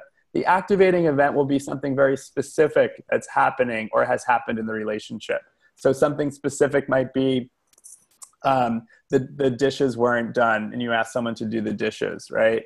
and you're feeling something that you don't want to be feeling. That's where this tool is really helpful, right? Because you're like, okay, I'm feeling this feeling I don't want to be feeling. Maybe you're having trouble even, identifying what the feeling is, and that's okay. It's not a feeling you want to be feeling. Maybe you storm out. Maybe that's your behavior, and you're like, why am I acting this way? Is it about the dishes being in the sink, or is it about something else? What am I telling myself in this moment? What am I thinking? What's my beliefs about what's happening here? And sometimes it has nothing to do with actually what's happening. Sometimes It it has usually nothing doesn't, to do doesn't with it? dishes, right? Well, it depends, right? Yeah. But sometimes it doesn't. Sometimes it has nothing to do with that. I find that for me anyway, I don't have any research to say this is true for other people, but I feel like disappointment is a feeling that once I've learned to identify disappointment as my feeling, it's made a whole lot of sense as to my behavior and my beliefs. Like, what am I thinking about being disappointed? Why am I disappointed here? Oh, I'm being let down, or the perception is that I'm being let down. And of course that doesn't feel good. So this takes practice, knowing your beliefs, because your thoughts repeated become your beliefs. So the thoughts you think a lot are your beliefs, and the beliefs you think a lot become your mindsets, and your mindsets really impact your attitude and lots of other aspects of your life that once you start working with this stuff, and it's not like a flip of the switch, everything gets better right away, because this neurobiology is deeply laid in here. So it takes time, it takes intention, it takes attention, it takes practice. Here are common belief consequence connections. So if you are feeling anything on this right-hand column, you could trace it back to a belief that's been identified somewhere along the line that this might be happening for you. So if you're feeling anxiety, I was just talking to my aunt yesterday. She's in a rehab facility after she's had some surgery, and she's trying to walk again, and she's afraid to walk. She was telling me she was experiencing anxiety, and she was curious about that. And I was talking to her about this model, because when you're telling yourself something bad is about to happen next, that's your perception. Of course, that's going to cause anxiety. If I look back to what I felt like when I sat down to take my SATs 20 years ago, right? I was feeling anxiety. I thought, I'm not going to be able to do well on this test. Something bad is going to happen, right? Of course, that's going to lead me to anxiety. If I was saying something to myself like, I've got this, or I've prepared as best I can, like if that's my self-talk, I'm going to have a different experience. I was telling my aunt, perhaps one of the things that she could be thinking is, I am strong and getting stronger, right? That's accessible perhaps to someone who's in recovery. I am strong and getting stronger, or all of us, right? That, we're strong and getting stronger. How about anger? I have been harmed, right? So when you're angry because the dishes aren't done in the sink, have you really been harmed? Right? So you have to ask yourself, is it true? Is what I'm thinking true? And often it's not. Next slide, Mark. Our negativity bias I mentioned earlier is really deeply rooted in our evolutionary wiring. Our emotional brain is our reflexive response, and it was developed way before our neocortex, our prefrontal cortex, where we do our reflective response. So we have reflexive and reflective. And when we're reflective, we're doing our executive functioning. Our negativity bias means that we spot more threats than we do opportunities. And that's been proved in lots of research, or shown in lots of research. And bad is stronger than good. The negativity calls our attention more than the opportunities do. Another bias I'll call to our attention is called the attention bias. Mark was calling it before the confirmation bias. This is whatever we believe we see, right? So the example here is, have you ever noticed the arrow in the FedEx logo? I had never. When you first showed this, I was like, arrow where? Right? And why didn't you see it, Mark? I never looked for it. I just always thought FedEx. The people who bring my stuff sometimes on time. Right. When you're not looking for something, you don't see it. Or another way of saying that is you see whatever you're looking for. So, or whatever you're believing. So if you're believing something like, I'm not worthy, you're going to see all of the examples of you not being worthy. If you feel like, or if you're thinking something like there's no good men out there, of course, then you're going to see only not good men, right? So we have to change how we're thinking if we want to change what we're experiencing. What was that Einstein says, the level of thinking that created these problems is not the level that's going to solve them. So our lens becomes so important. Our lens becomes the opportunity for intervention, is to really thinking through, how am I seeing this? And I just shared with you two biases. There are so many that we could actually go through, that hundreds and hundreds of biases. If you Google cognitive bias, it's actually kind of cool to see the Wikipedia entries of how many different biases there are. One of my favorites is the IKEA effect.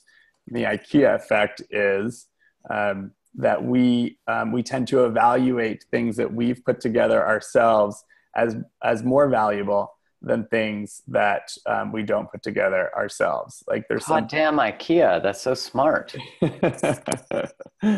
So there's just so many ways that our thinking is faulty. We take shortcuts wherever we can in our thinking. Oh yeah, we do.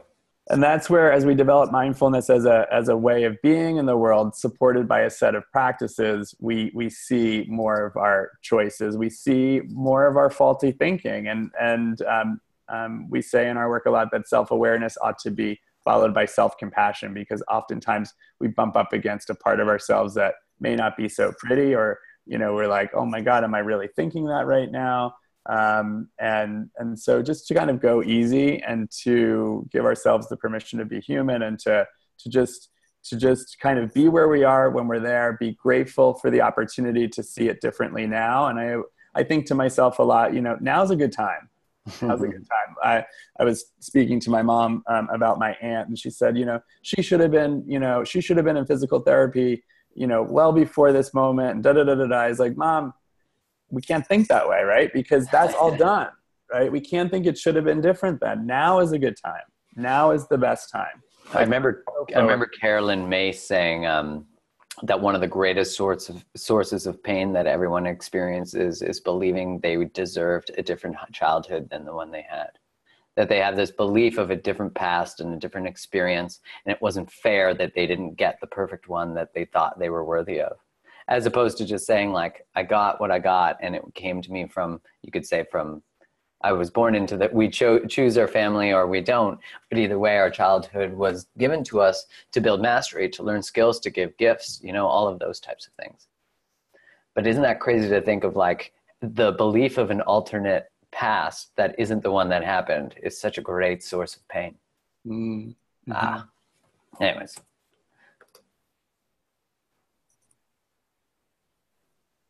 Is this me? Oh, yeah, it's me. The balance of head and heart here is really what we're talking about, is this integration of, okay, what does our heart want? What does our head believe? And being able to actually make both make sense. And being able to then cognitively be able to communicate what that actually means. We have a little video here that you guys are going to have to turn up. Let's try it. It's just, there's all this pressure, and sometimes it feels like it's right up on me, and I can just feel it, like literally feel it in my head, and it's relentless, and I don't know if it's going to stop. I mean, that's the thing that scares me the most, is that I don't know if it's ever going to stop. Yeah. You do have a nail in your head. It's not about the nail. Are you sure? Because, I'll bet if we got that out of there. Stop trying to fix it. No, I'm not trying to fix it. I'm just pointing out that maybe the nail is causing... You always do this. You always try to fix things when what I really need is for you to just listen. See, I don't think that is what you need. I think what you need is to get the nail See, you're not even listening now. Okay, fine. I will listen. Fine. It's just, sometimes it's like, there's this achy I don't know what it is. I'm not sleeping very well at all. And all my sweaters are tagged. I mean, all of them. That sounds really hard. It's... Ow! Oh, come on. If you would just Stop. try to see things, Mom. Man, I absolutely love that video. I mean, what you really get from that video is this understanding that behind every criticism is a desired behavior. Behind every frustration, every emotional response is an unmet emotional need. So that's why when you can feel in this state, we're going to keep coming back to this, honor the reactivity, but then take time. Even if you need to say, I need 30 minutes, take the time to process what you're feeling before you either choose to choose a behavior that causes disconnection. Because we choose it. I know we like to say, you just make me mad or you make me. No. Like, take responsibility for your behavior. This is time. It's time now because you're either creating connection in your life or not. And so it's really our responsibility to do that. When we say, like, my partner makes me feel, no, your partner does behaviors that causes you to feel a certain way, but own the feeling is yours. You're allowed to be disappointed. You're allowed to be frustrated. You're allowed to be upset, but it's your feeling. Right. And it's your thinking, right? So you could ask, you could say, is what I'm thinking true, partner of mine? Help me see this differently, or help me see this from your perspective, because we're all coming from different perspectives. Like this example, right? You have a teammate at work who is always taking credit for our shared work. So then what? What's scarf? What's being jeopardized? You guys could put it in okay, perfect. In the chat box. Fairness, yeah. Right, because here's just the activating event. If we're using the ABC model too, right? The activating event is teammate, work, taking credit, shared ideas. That's and could be causing a feeling of what? What would you be feeling in this moment? What's the consequence? The feeling, the emotional consequence? Anger, frustration, indignation. Not seen is not a feeling though, Sarah, just to push back a little bit. Not seen is a belief, right? I am not being seen would be more that be. And this is a common error in the model, is that people will say, I feel not seen, but that's something you're thinking. I think I'm not being seen. That's causing the feelings of angst and disrespect. Actually, disrespect is also a belief, right? I am being disrespected right now is a belief that would cause feelings of sadness or anger. So this is not to solve the problem, right? I love the video. It's just like, stop trying to solve my problem, right? As guys, we're like, I have to. Seeing it more clearly is what we're offering here. My dad, I remember he once said to me when I was telling him about something my girlfriend when I was young was saying, he's like, maybe next time she says something to you, ask her if you want to help fix it or just listen. And I was like, I can do that? So I did that. And she was like, I want you to just listen. Oh my God. I couldn't believe how different my relationships were. I was like, Dad, you told me that at 24. Why don't you tell me that shit at 14? Fuck. Anyways, so. Yeah. And one more thing about this example is, if I'm thinking something like I am not respected or people don't respect me, it could be an example of the attention bias, right? Because if you're thinking that, oh, look, here's another example that this is true. My teammate at work is taking credit. So identifying that the bias is here, the thinking is faulty, and hey, look, we can work with what we know for certain, and what we know for certain is that my thinking is faulty and the bias is at work. Well, yeah, and how do you differentiate, in that space between thinking versus feeling disrespected? Just actually connect to, I'm being disrespected, right? That's the belief. So I think I'm being disrespected. How I feel is, how do you normally feel in your body when you feel disrespected? Probably angry, probably, hurt, sad, all of those different things. And you could pull out the sheet that we had earlier in the deck that we'll send you to, that you could actually work with that to find the right word to describe what the feeling is. All right. So in relationships, Mr. John Gottman is the master. He's the godfather of relationship research. It's so important that we need to understand how the relational patterns create relational outcomes. So he takes newlyweds, he would put them over this beautiful lake at a bed and breakfast, and he'd record the conversations they had. And so, welcome, you just got married, we're going to listen to everything you have to say. But they don't know that, and in 6-year follow-up, they check to see if the couples were either married or divorced. And what they saw is that John Gottman can listen to a couple argue for 20 hours. If he listens to 20 hours, he can predict with over 94% accuracy if they'll divorce. I don't know if you heard me, 94%. If he listens to just 3 minutes, that's nothing, he can predict with over 80% accuracy if a couple will divorce. Isn't that crazy? And so just see at how important your words are. Now, what he saw was, and don't get alarmed here because these things exist often in all relationships, they just exist in much greater quantity. So I'm going to go through what they are. There's 4 things that he saw. He called them the 4 horsemen of the apocalypse, a nice light word, nice light group of words so you don't feel too heavy from it. And so the first one is criticism. So you never, you always, right? We go to absolutes. That's often what we do because we don't want our partner to have one time that they didn't do that thing. And see how words create worlds? We don't want them to have one time because if they just didn't do that once, it's now untrue what we're saying. So you always, you never. The antidote to criticism will teach you a bit of structure of language, but it's starting statements with I feel, I think, and it's being able to take ownership for your own part of it. The second one is contempt. So contempt is things like eye rolling. Eye rolling is actually the most predictive behavior of divorce. I've actually had people roll their eyes at that statement. So, it's the eye roll is very predictive of divorce because contempt creates a hierarchy in the relationship. So it says, I'm here, you're here. Faces of disgust are also in that state. And so it really is saying like, you can never meet me because you're not doing the work, you're not this, you're not that, and we're not respecting our partner. Now, the way to actually create balance there is to likely see a therapist for outside restructuring of the relationship because it's often hard to do from within.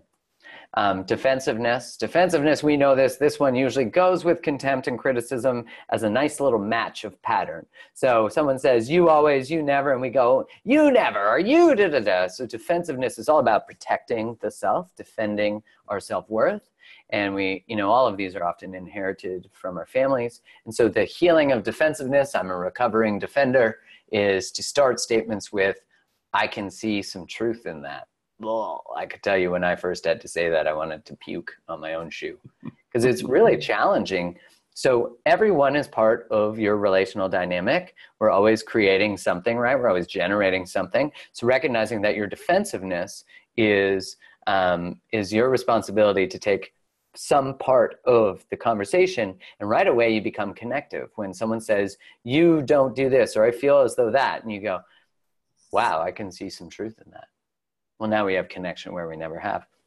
The last one is stonewalling. That's things like withdrawing, hanging up the phone, not being available, punishing our partner, driving away, all of these different things. And the way through that is hopefully, ideally, is to stay eventually in the conversation. But often we get so flooded in conversations and arguments and conflicts that we actually do need time for our nervous system to calm down, especially as we learn this practice of mindfulness, of asking questions of what's happening, what's my emotions. And so the research shows that when a couple takes a 30-minute break, that they actually come back to a conflict much, much less armed. And also if you go for a walk while you have a conversation, it's a really great way to do it. And the only rule with stonewalling is if you say, I need a couple hours to process, it is your responsibility to be the person who comes back. You asked for the time, your partner might feel triggered of abandonment or rejection. And so if you want the trust built that you need the time, then you're the one who has to come back and bring it up when you say you're going to. Because a lot of people use stonewalling as, we'll just never talk about this again in this lifetime. Maybe in my next reincarnation, we'll have this conversation. And so then you see couples who've been married 20 years who are dealing with 20 years of bullshit. So it's a lot harder to fix that than it is in a moment to be able to have a conversation and manage conflict in a peaceful way. So in order to do that, Lewis, we return to ABC, as he talked about. Yeah, I mean, this is when you see your behaviors as defensive or stonewalling, right? Those are the behaviors. That's how you're acting. And so you could just, use that Gottman model and lay it on top of this one to see how the belief is actually leading to that kind of behavior. If you're thinking something like, this isn't going to work, or why even bother, you could see how that would lead to something like stonewalling, right? Because it's like, why would you lean in to something that you don't believe would actually get even better? So, or is trying to get better. So just laying the models together, you could also use SCARF, on top of this too, to say, what's being threatened for me right now in this moment that's leading to my criticism, right? Why would I be criticizing as a behavior if and you would if your status is being jeopardized, you probably would if your relatedness is being jeopardized. So they're just different tools that, just wanted to show you how they can fit together. And so like one way that we can communicate our truth in this structured fashion is to say, in situation X, when you do Y, I feel Z. This is or Z, depending where you're from. This allows us the structure of language to create a statement that is as little as, it reduces the threat of the statement. Now, again, if you and a partner, or you and a family member, or you and a friend have always had a pattern of connection, of communication, you have to recognize that when you begin to change it, they're not ready for it usually yet. So they're like, wait, what are you doing? This isn't part of our dance. And so if you're in a relationship or you just want to look at your past relationships, you can finish these statements. When you do X, I do X, which causes you to do more, which causes me to do more of this. So that's what we call a vulnerability cycle. So it would be when you yell, I withdraw, which causes you to yell more, which causes me to withdraw. And so you could see that this is usually the pattern of behavior, because I see people making that statement of like, when my partner withdraws, I get triggered. Well, what does it cause you to do? And so we're always part of the cycle. So it's being able to take responsibility for our part. And as Byron Katie says, you can't have war with one person. You can't have war with one person. Okay, so this is really about making option B really option A. So what we've talked about today is this opportunity to be able to build up and cultivate these skills. And it's about, you gotta wanna, and the practice. And so we get to understand more of what's going on the bottom. What is my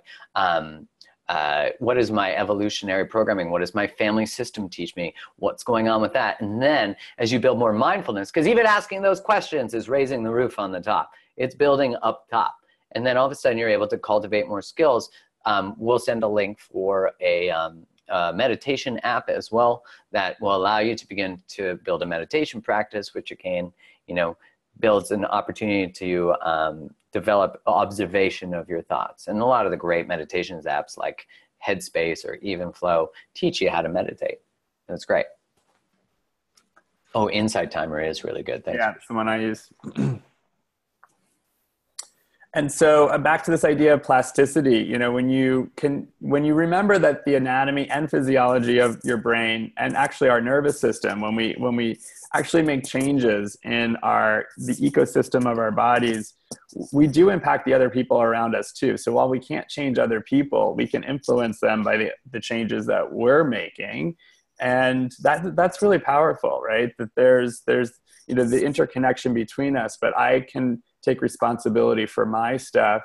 And it's not like I said, it's not a flip of the switch, and it's not a surefire, right? So this is, I have X amount of years of my life plus all of the generations that came before me. I'm not gonna meditate for 20 minutes and then, be done with it, because wherever you go, there you are, right? So you might find yourself less reactive, but still in moments of reactivity, and that's okay. I love remembering that I could always call a redo in my relationships, right? You might find that the first the first showing of your communication might be something that is not your best self. And then you could always call a redo and say, you know, I'm going to try that over. Let me try that over. I'm going to call Redos are the best.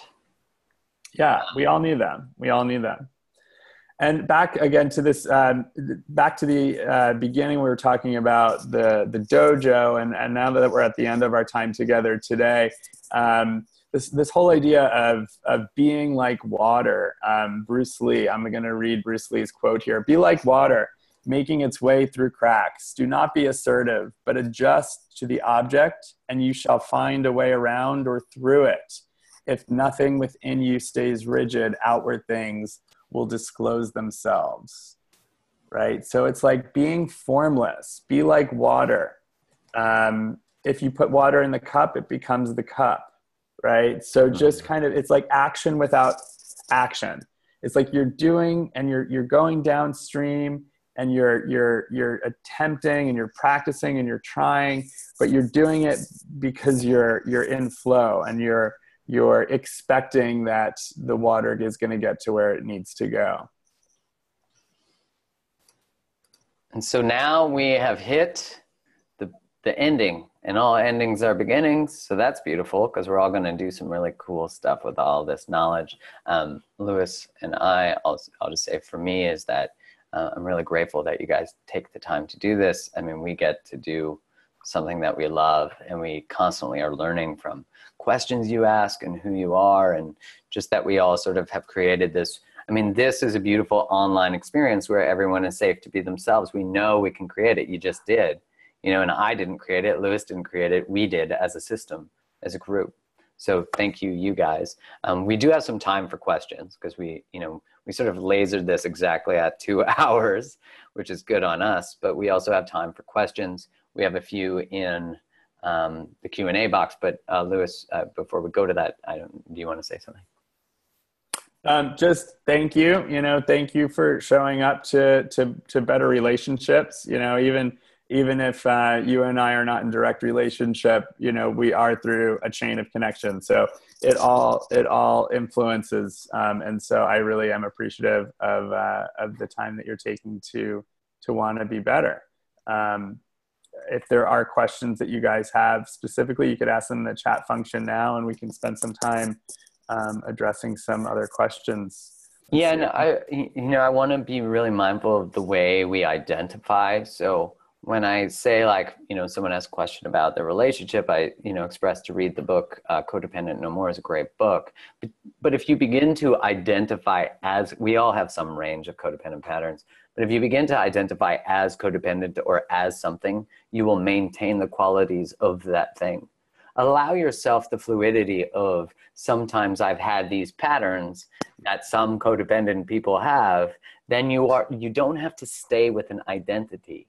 You don't have to, Carolyn Mays calls it woundology, that we connect through our pain instead of connecting through our pleasures, that we use it as a way of creating connection, the things we've done poorly. I'm divorced, I'm this, I'm that, instead of I'm whole and complete, and man, so are you, let's go hang out and have great coffee. There's a great question from Julia. I always wonder what I can look for in a relationship in terms of meeting my needs, since I myself am responsible for filling them. Like, I want to feel safe. Do I look for someone who makes me feel safe? Do I give it to myself? What do I do? What do I need the partner for then? So that's a great question, because it gets confusing, because you read a book like Attached and it says you need to need people. That's true. You're not going to shut off. It's healthy to need people in a secure manner. And sort of the definition of a secure attachment is my partner's needs matter as much as my own. So first I'm going to create safety within myself. I'm going to listen to my thoughts, observe my feelings, allow them to be. And then I'm going to create that for my partner. I'm going to learn what my needs are, what my wants are, and know that I have expectations that are required in relationship, and I'm going to communicate them, and instead of letting people not meet them. So it really is about your partner and you co-create a space that is safe. And some people, and a lot of us, don't know what safety looks like till we're building it. And so just being able to say, this is what I'd like to create with you. It's important to me that we have a safe space in order to share our feelings and our thoughts, where we can separate them from ourselves. What do you need a partner for? Partnership is the fastest way to any form of growth because they will show you what you're not so good at. So every time you get triggered, you're being invited to heal something to create mastery in some area. So I hope that's helpful. So there's a couple other questions here. I'm not sure, Elizabeth's question, do you know, Mark, can you expand on structuring language to communicate negative emotion? I'm not sure. Yeah, so we could send out a follow-up email with there's a language sheet that I can give you that's sort of a sentence structure. On my boundaries webinar, it goes through this too, that how do you structure negative emotion? Well, being able to learn in your relationship how to create a framework of feedback where it's open. But then learning how to structure your words, like the situation XYZ is really saying like, how can I structure my words in a way that are going to be as least threatening to someone else's nervous system? Yeah. And nonviolent communication is a great tool for that too, right? It really is. Because you want to keep the other person out of a threat response. You can keep going. I just stopped sharing. Okay. I was like, what happened? Yeah. You want to keep that other person out of a threat response. So when you're mindful of that, when you're aware that your words are going to have a landing for the other person, and you also have developed this ability to have more space, then things can change. Things are changing in real time. One question is, can you explain how to let go? I don't know if that's explain. What are you holding on to? Yeah, it depends, right? How to let go. I think letting go and surrendering, it can also be a spiritual experience. So certainly there might be some therapeutic techniques, some cognitive techniques, but I think it's also a spiritual one. Yeah, I agree. Because you could just be sipping coffee, hanging out at a coffee shop, and all of a sudden you let go of something because of something you read or something you felt or the sound of the ocean. It's sort of an ominous thing. Letting go and forgiveness. I think the first caveat to it is letting something go does not also mean saying what happened was okay. So that's, a really important thing is you can honor that. The other part is that, you can ask yourself questions like, what do I need to let go? Also, what benefits am I getting from holding on? When we hold on to things, it keeps us safe. It creates certainty, even if it's shitty stuff. Like when we, someone was talking about holding on to the belief that they were worthy of a better childhood. Well, they get to hold on to anger to their parents. They get to hold on to wounds that don't allow them to connect. There's a lot of benefits to holding on to things. And we have to take responsibility for our choices. We have to begin to actually say no more holding on to stuff that doesn't serve me. Like, what do I want to create in this world? Louis, do you want to grab the question? Well, I just want to say to Elizabeth about pushing away people with tone. That's where that intention, attention, attitude could be really helpful, right? One of my colleagues likes to say, what's my vibe? What do I want my vibe to be going into this room right now? And really kind of checking in with that in a very mindful way prior to executing on the communication. It might be helpful. Yeah, here's a question. How can someone remember to do things when they've had years of thinking one way and have mental filters? They promise to do this, and then next argument, they respond to the same. Can they really change? I mean, anyone is capable of changing. I think that there needs to be checks and balances of boundaries as to what behavior are we agreeing to is acceptable moving forward. If you do not meet that level of behavior, I'm going to hang up the phone, I'm going to walk away. There's going to be a consequence. Remember also that if you're going to give consequences to things, make sure that you're actually going to do them. Never give a consequence that you're actually not willing to do, because then your boundaries are weak at best. They're just suggestions. How do you get over the harsh said things a partner said when you feel insecure and emotional whiplash? Well, you don't. How are you going to get over things that hurt? You communicate the hurt. And again, you set standards of behavior that are only acceptable because you're feeling hurt by what someone says because their words hurt. And if you stay in an environment where that continues to happen, you keep rewounding yourself. So again, what skills are being invited from me when I feel this hurt?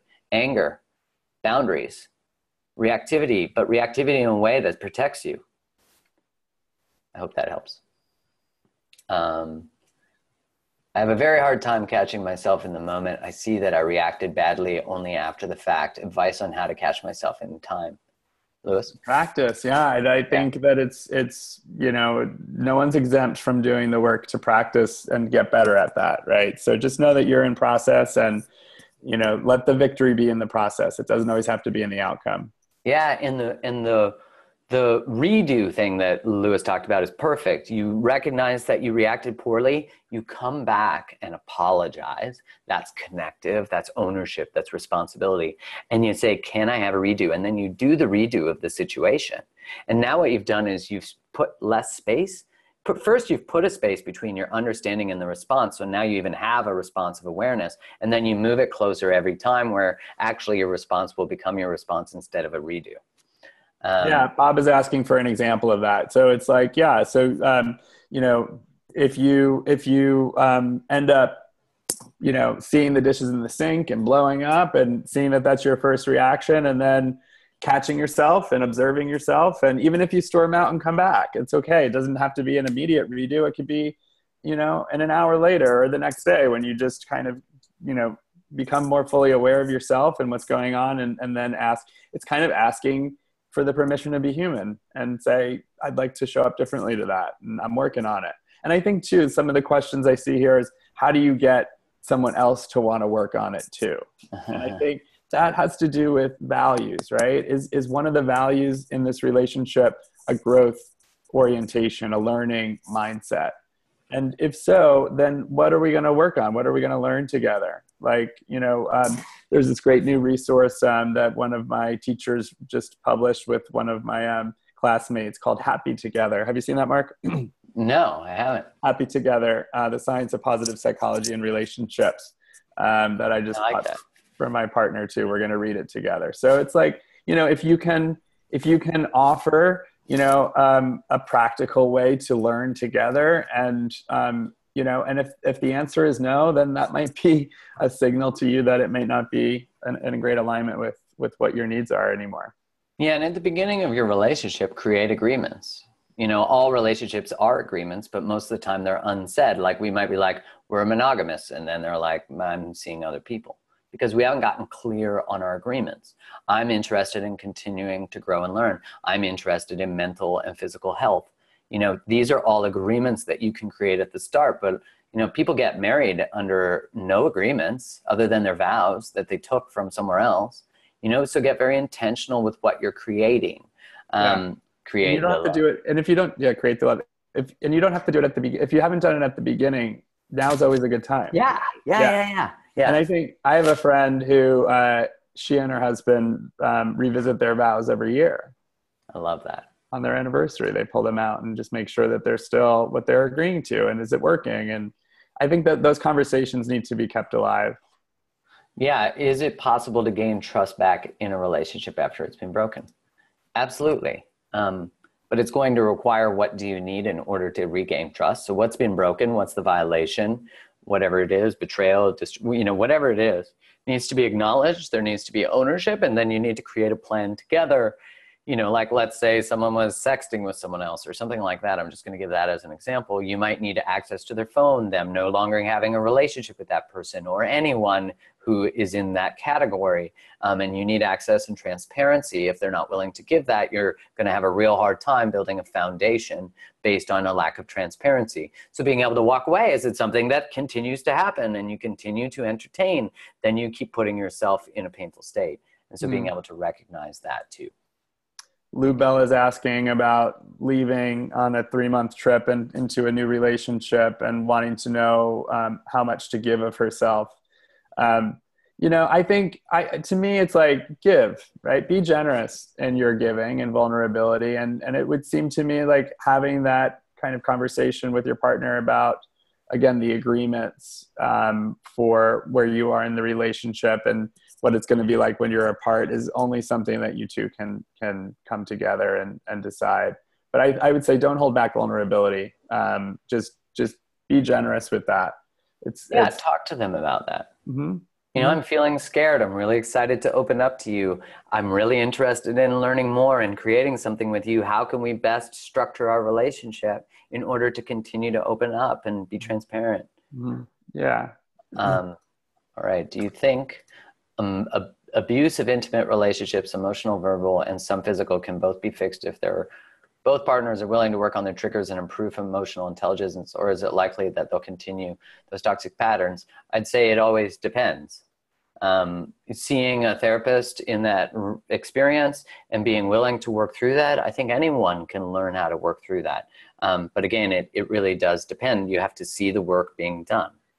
Yeah, it depends. And I would say your intuition is probably good on that. So trust your knowing, and go from there. I have a coach friend who always says, your intuition, Lewis, it's good. Good. Trust yourself. Well, yeah, recognizing too, if you keep repeating the pattern and you're not seeing change from the partner, then move on. I struggle with trusting people's motives, which leads to a lack of trust, even when there's no reason not to trust any advice. Well, beginning to build trust in yourself. Yeah. And if the belief is I can't trust people, or people are not trustworthy, again, the lens that you're seeing the world is going to be to find examples of that. So you really have to work hard at spotting examples counter to that. So when you do find yourself in a trusting moment, or a moment that feels trustworthy, you need to pause, savor, be especially mindful in that moment to counter that belief that you have on the world. And know that sometimes there might be things that actually are, your partner might, or someone you just started seeing might be on Tinder, all of a sudden you discover, or you might, these types of things are real. And instead of, dismissing it as, oh, I'm normally not trusting, I should trust this. It's like really checking in. It's great to have a friend who's objective, where you could say, what do you think about this? Friends are honest, and usually friends will tell us the goddamn truth, which we already know, but then we discover is true months later. We're like, oh shit, I knew that. Summer Hull says, change is tough. How can we track progress and celebrate successes of becoming more emotionally aware? I would say start by changing that belief. Change is full of ease and grace. Let it be easy and graceful. Saying that does not mean that change is not ever difficult. It just means that your expectation of it is going to be different. It's going to be full of ease and grace. And track your progress. There's all sorts of assessments and questionnaires, if you worked with a coach or a therapist, that you'd be able to see changes over time. Yvonne asks, my partner makes fun of me to be funny. Sometimes it's hurtful, and I've told him that. His response is, this is who I am, and says I'm too sensitive. I feel this is a cop-out, and he is unwilling to listen. Yes, he is shaming you for your sensitivity, which is going to cause you to shut down potentially. There's a really great structure of communication, which I'll send in the follow-up, which is called imago dialogue. And if couples can learn how to dialogue this way, it doesn't allow, when you say that hurts my feelings, someone else doesn't get to say, no, it doesn't, So being able to set a boundary around your feelings and what is okay behavior, if you don't allow yourself to get angry and express how that actually deeply hurts you, if you sort of shut your voice down after that because he says you're too sensitive, you begin to reject your own feelings, your own experience. Instead of standing in this truth of, if he says, you're actually just too sensitive, this is who I am, and to be able to stand in that truth of who you're being is not okay currently. How you're behaving hurts my feelings. And why are you not hearing me? And if you have to escalate that to the next time you communicate to me that way, I'm going to walk away. That this is the way that we need to actually stand in our truth in these moments, but we're so used to hiding our voice. And maybe it was often unsafe as kids too. So that's so important to honor. But actually learning structure of feedback to say no, and to be able to say no. No is a full sentence. And own your sensitivity. I think it's a beautiful thing. More people would benefit from increased sensitivity. So please don't shy from that. Yes. How do you deal with someone who constantly disappears on you? This triggers abandonment issues with myself and causes me to overcompensate by reaching out. Then it withdraws. It makes me feel unworthy and unimportant. What do I do? Okay, I'm likely potentially going to just have a micro rant. If someone always disappears on you, let them disappear. You can express to them, because it sounds to me like you reach out to them and you say, hey, what's going on with you, boo, or whatever you say. But being able to actually say, this is, when you disappear, it hurts my feelings. And, what are you actually creating? What kind of relationship are you actually creating? Because you might think you're creating a romantic relationship and they're not. So you have to get very clear on what you're looking for and what standards of behavior are actually okay. And if someone disappearing on you triggers your abandonment issues, and then causes you to overcompensate and you keep him in your life, then you're abandoning yourself and your needs. And so the abandonment you fear, you're living in, you're creating it. You're allowing someone in your life who continues to wound you in the same way that actually makes it so you are constantly living in fear and abandonment. When people disappear, let them. If they are like that, if you communicate your needs and they disappear, they're not your person. Dating is sorting. Allow yourself to sort. If someone shows you who they are, get fucking rid of them. Filter that. It's just like, stop letting people who treat you shitty in your life. Tell them that they're treating you shitty and then move forward, because you have to take care of you. You have to honor you. Take responsibility for the people that are showing up in your life. And when your words come out, this is what I need, this is what I want, this behavior is not okay, your world will change, and only people who show up can stay in your life. And fuck the rest. And I say that with love. I say that with absolute love.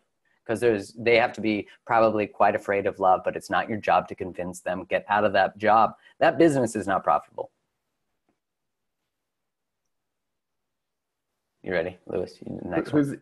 Who's the author of Codependent No More? Codependent No More is Melody Beattie. Great book. We'll send the link in the email. What things can we do to start trusting our decisions more?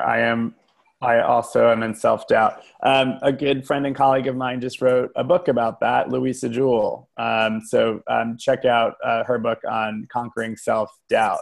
But, part of it is developing self-efficacy, greater belief in ourselves, that there's processes for that. And, I make decisions that are good for me is a great affirmation. It's one of Louise Hay's affirmations. I use it a lot. I make decisions that are good for me.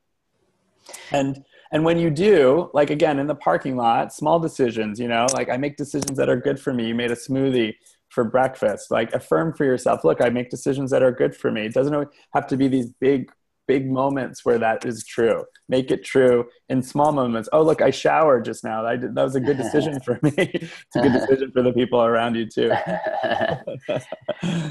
Well, recognize that the quickest way to shift a belief is to do a behavior that short circuits the belief. So if you believe that you're unworthy, which most of us have this shared belief, it's being able to make choices that make you believe you're worthy. So it's this symbiotic systemic relationship. The more you show up for you, the more you actually are, you feel like you're worthy of being shown up for. See how they need to work. So if you choose anything in your life that doesn't represent that you believe you're lovable, you will not believe you're lovable.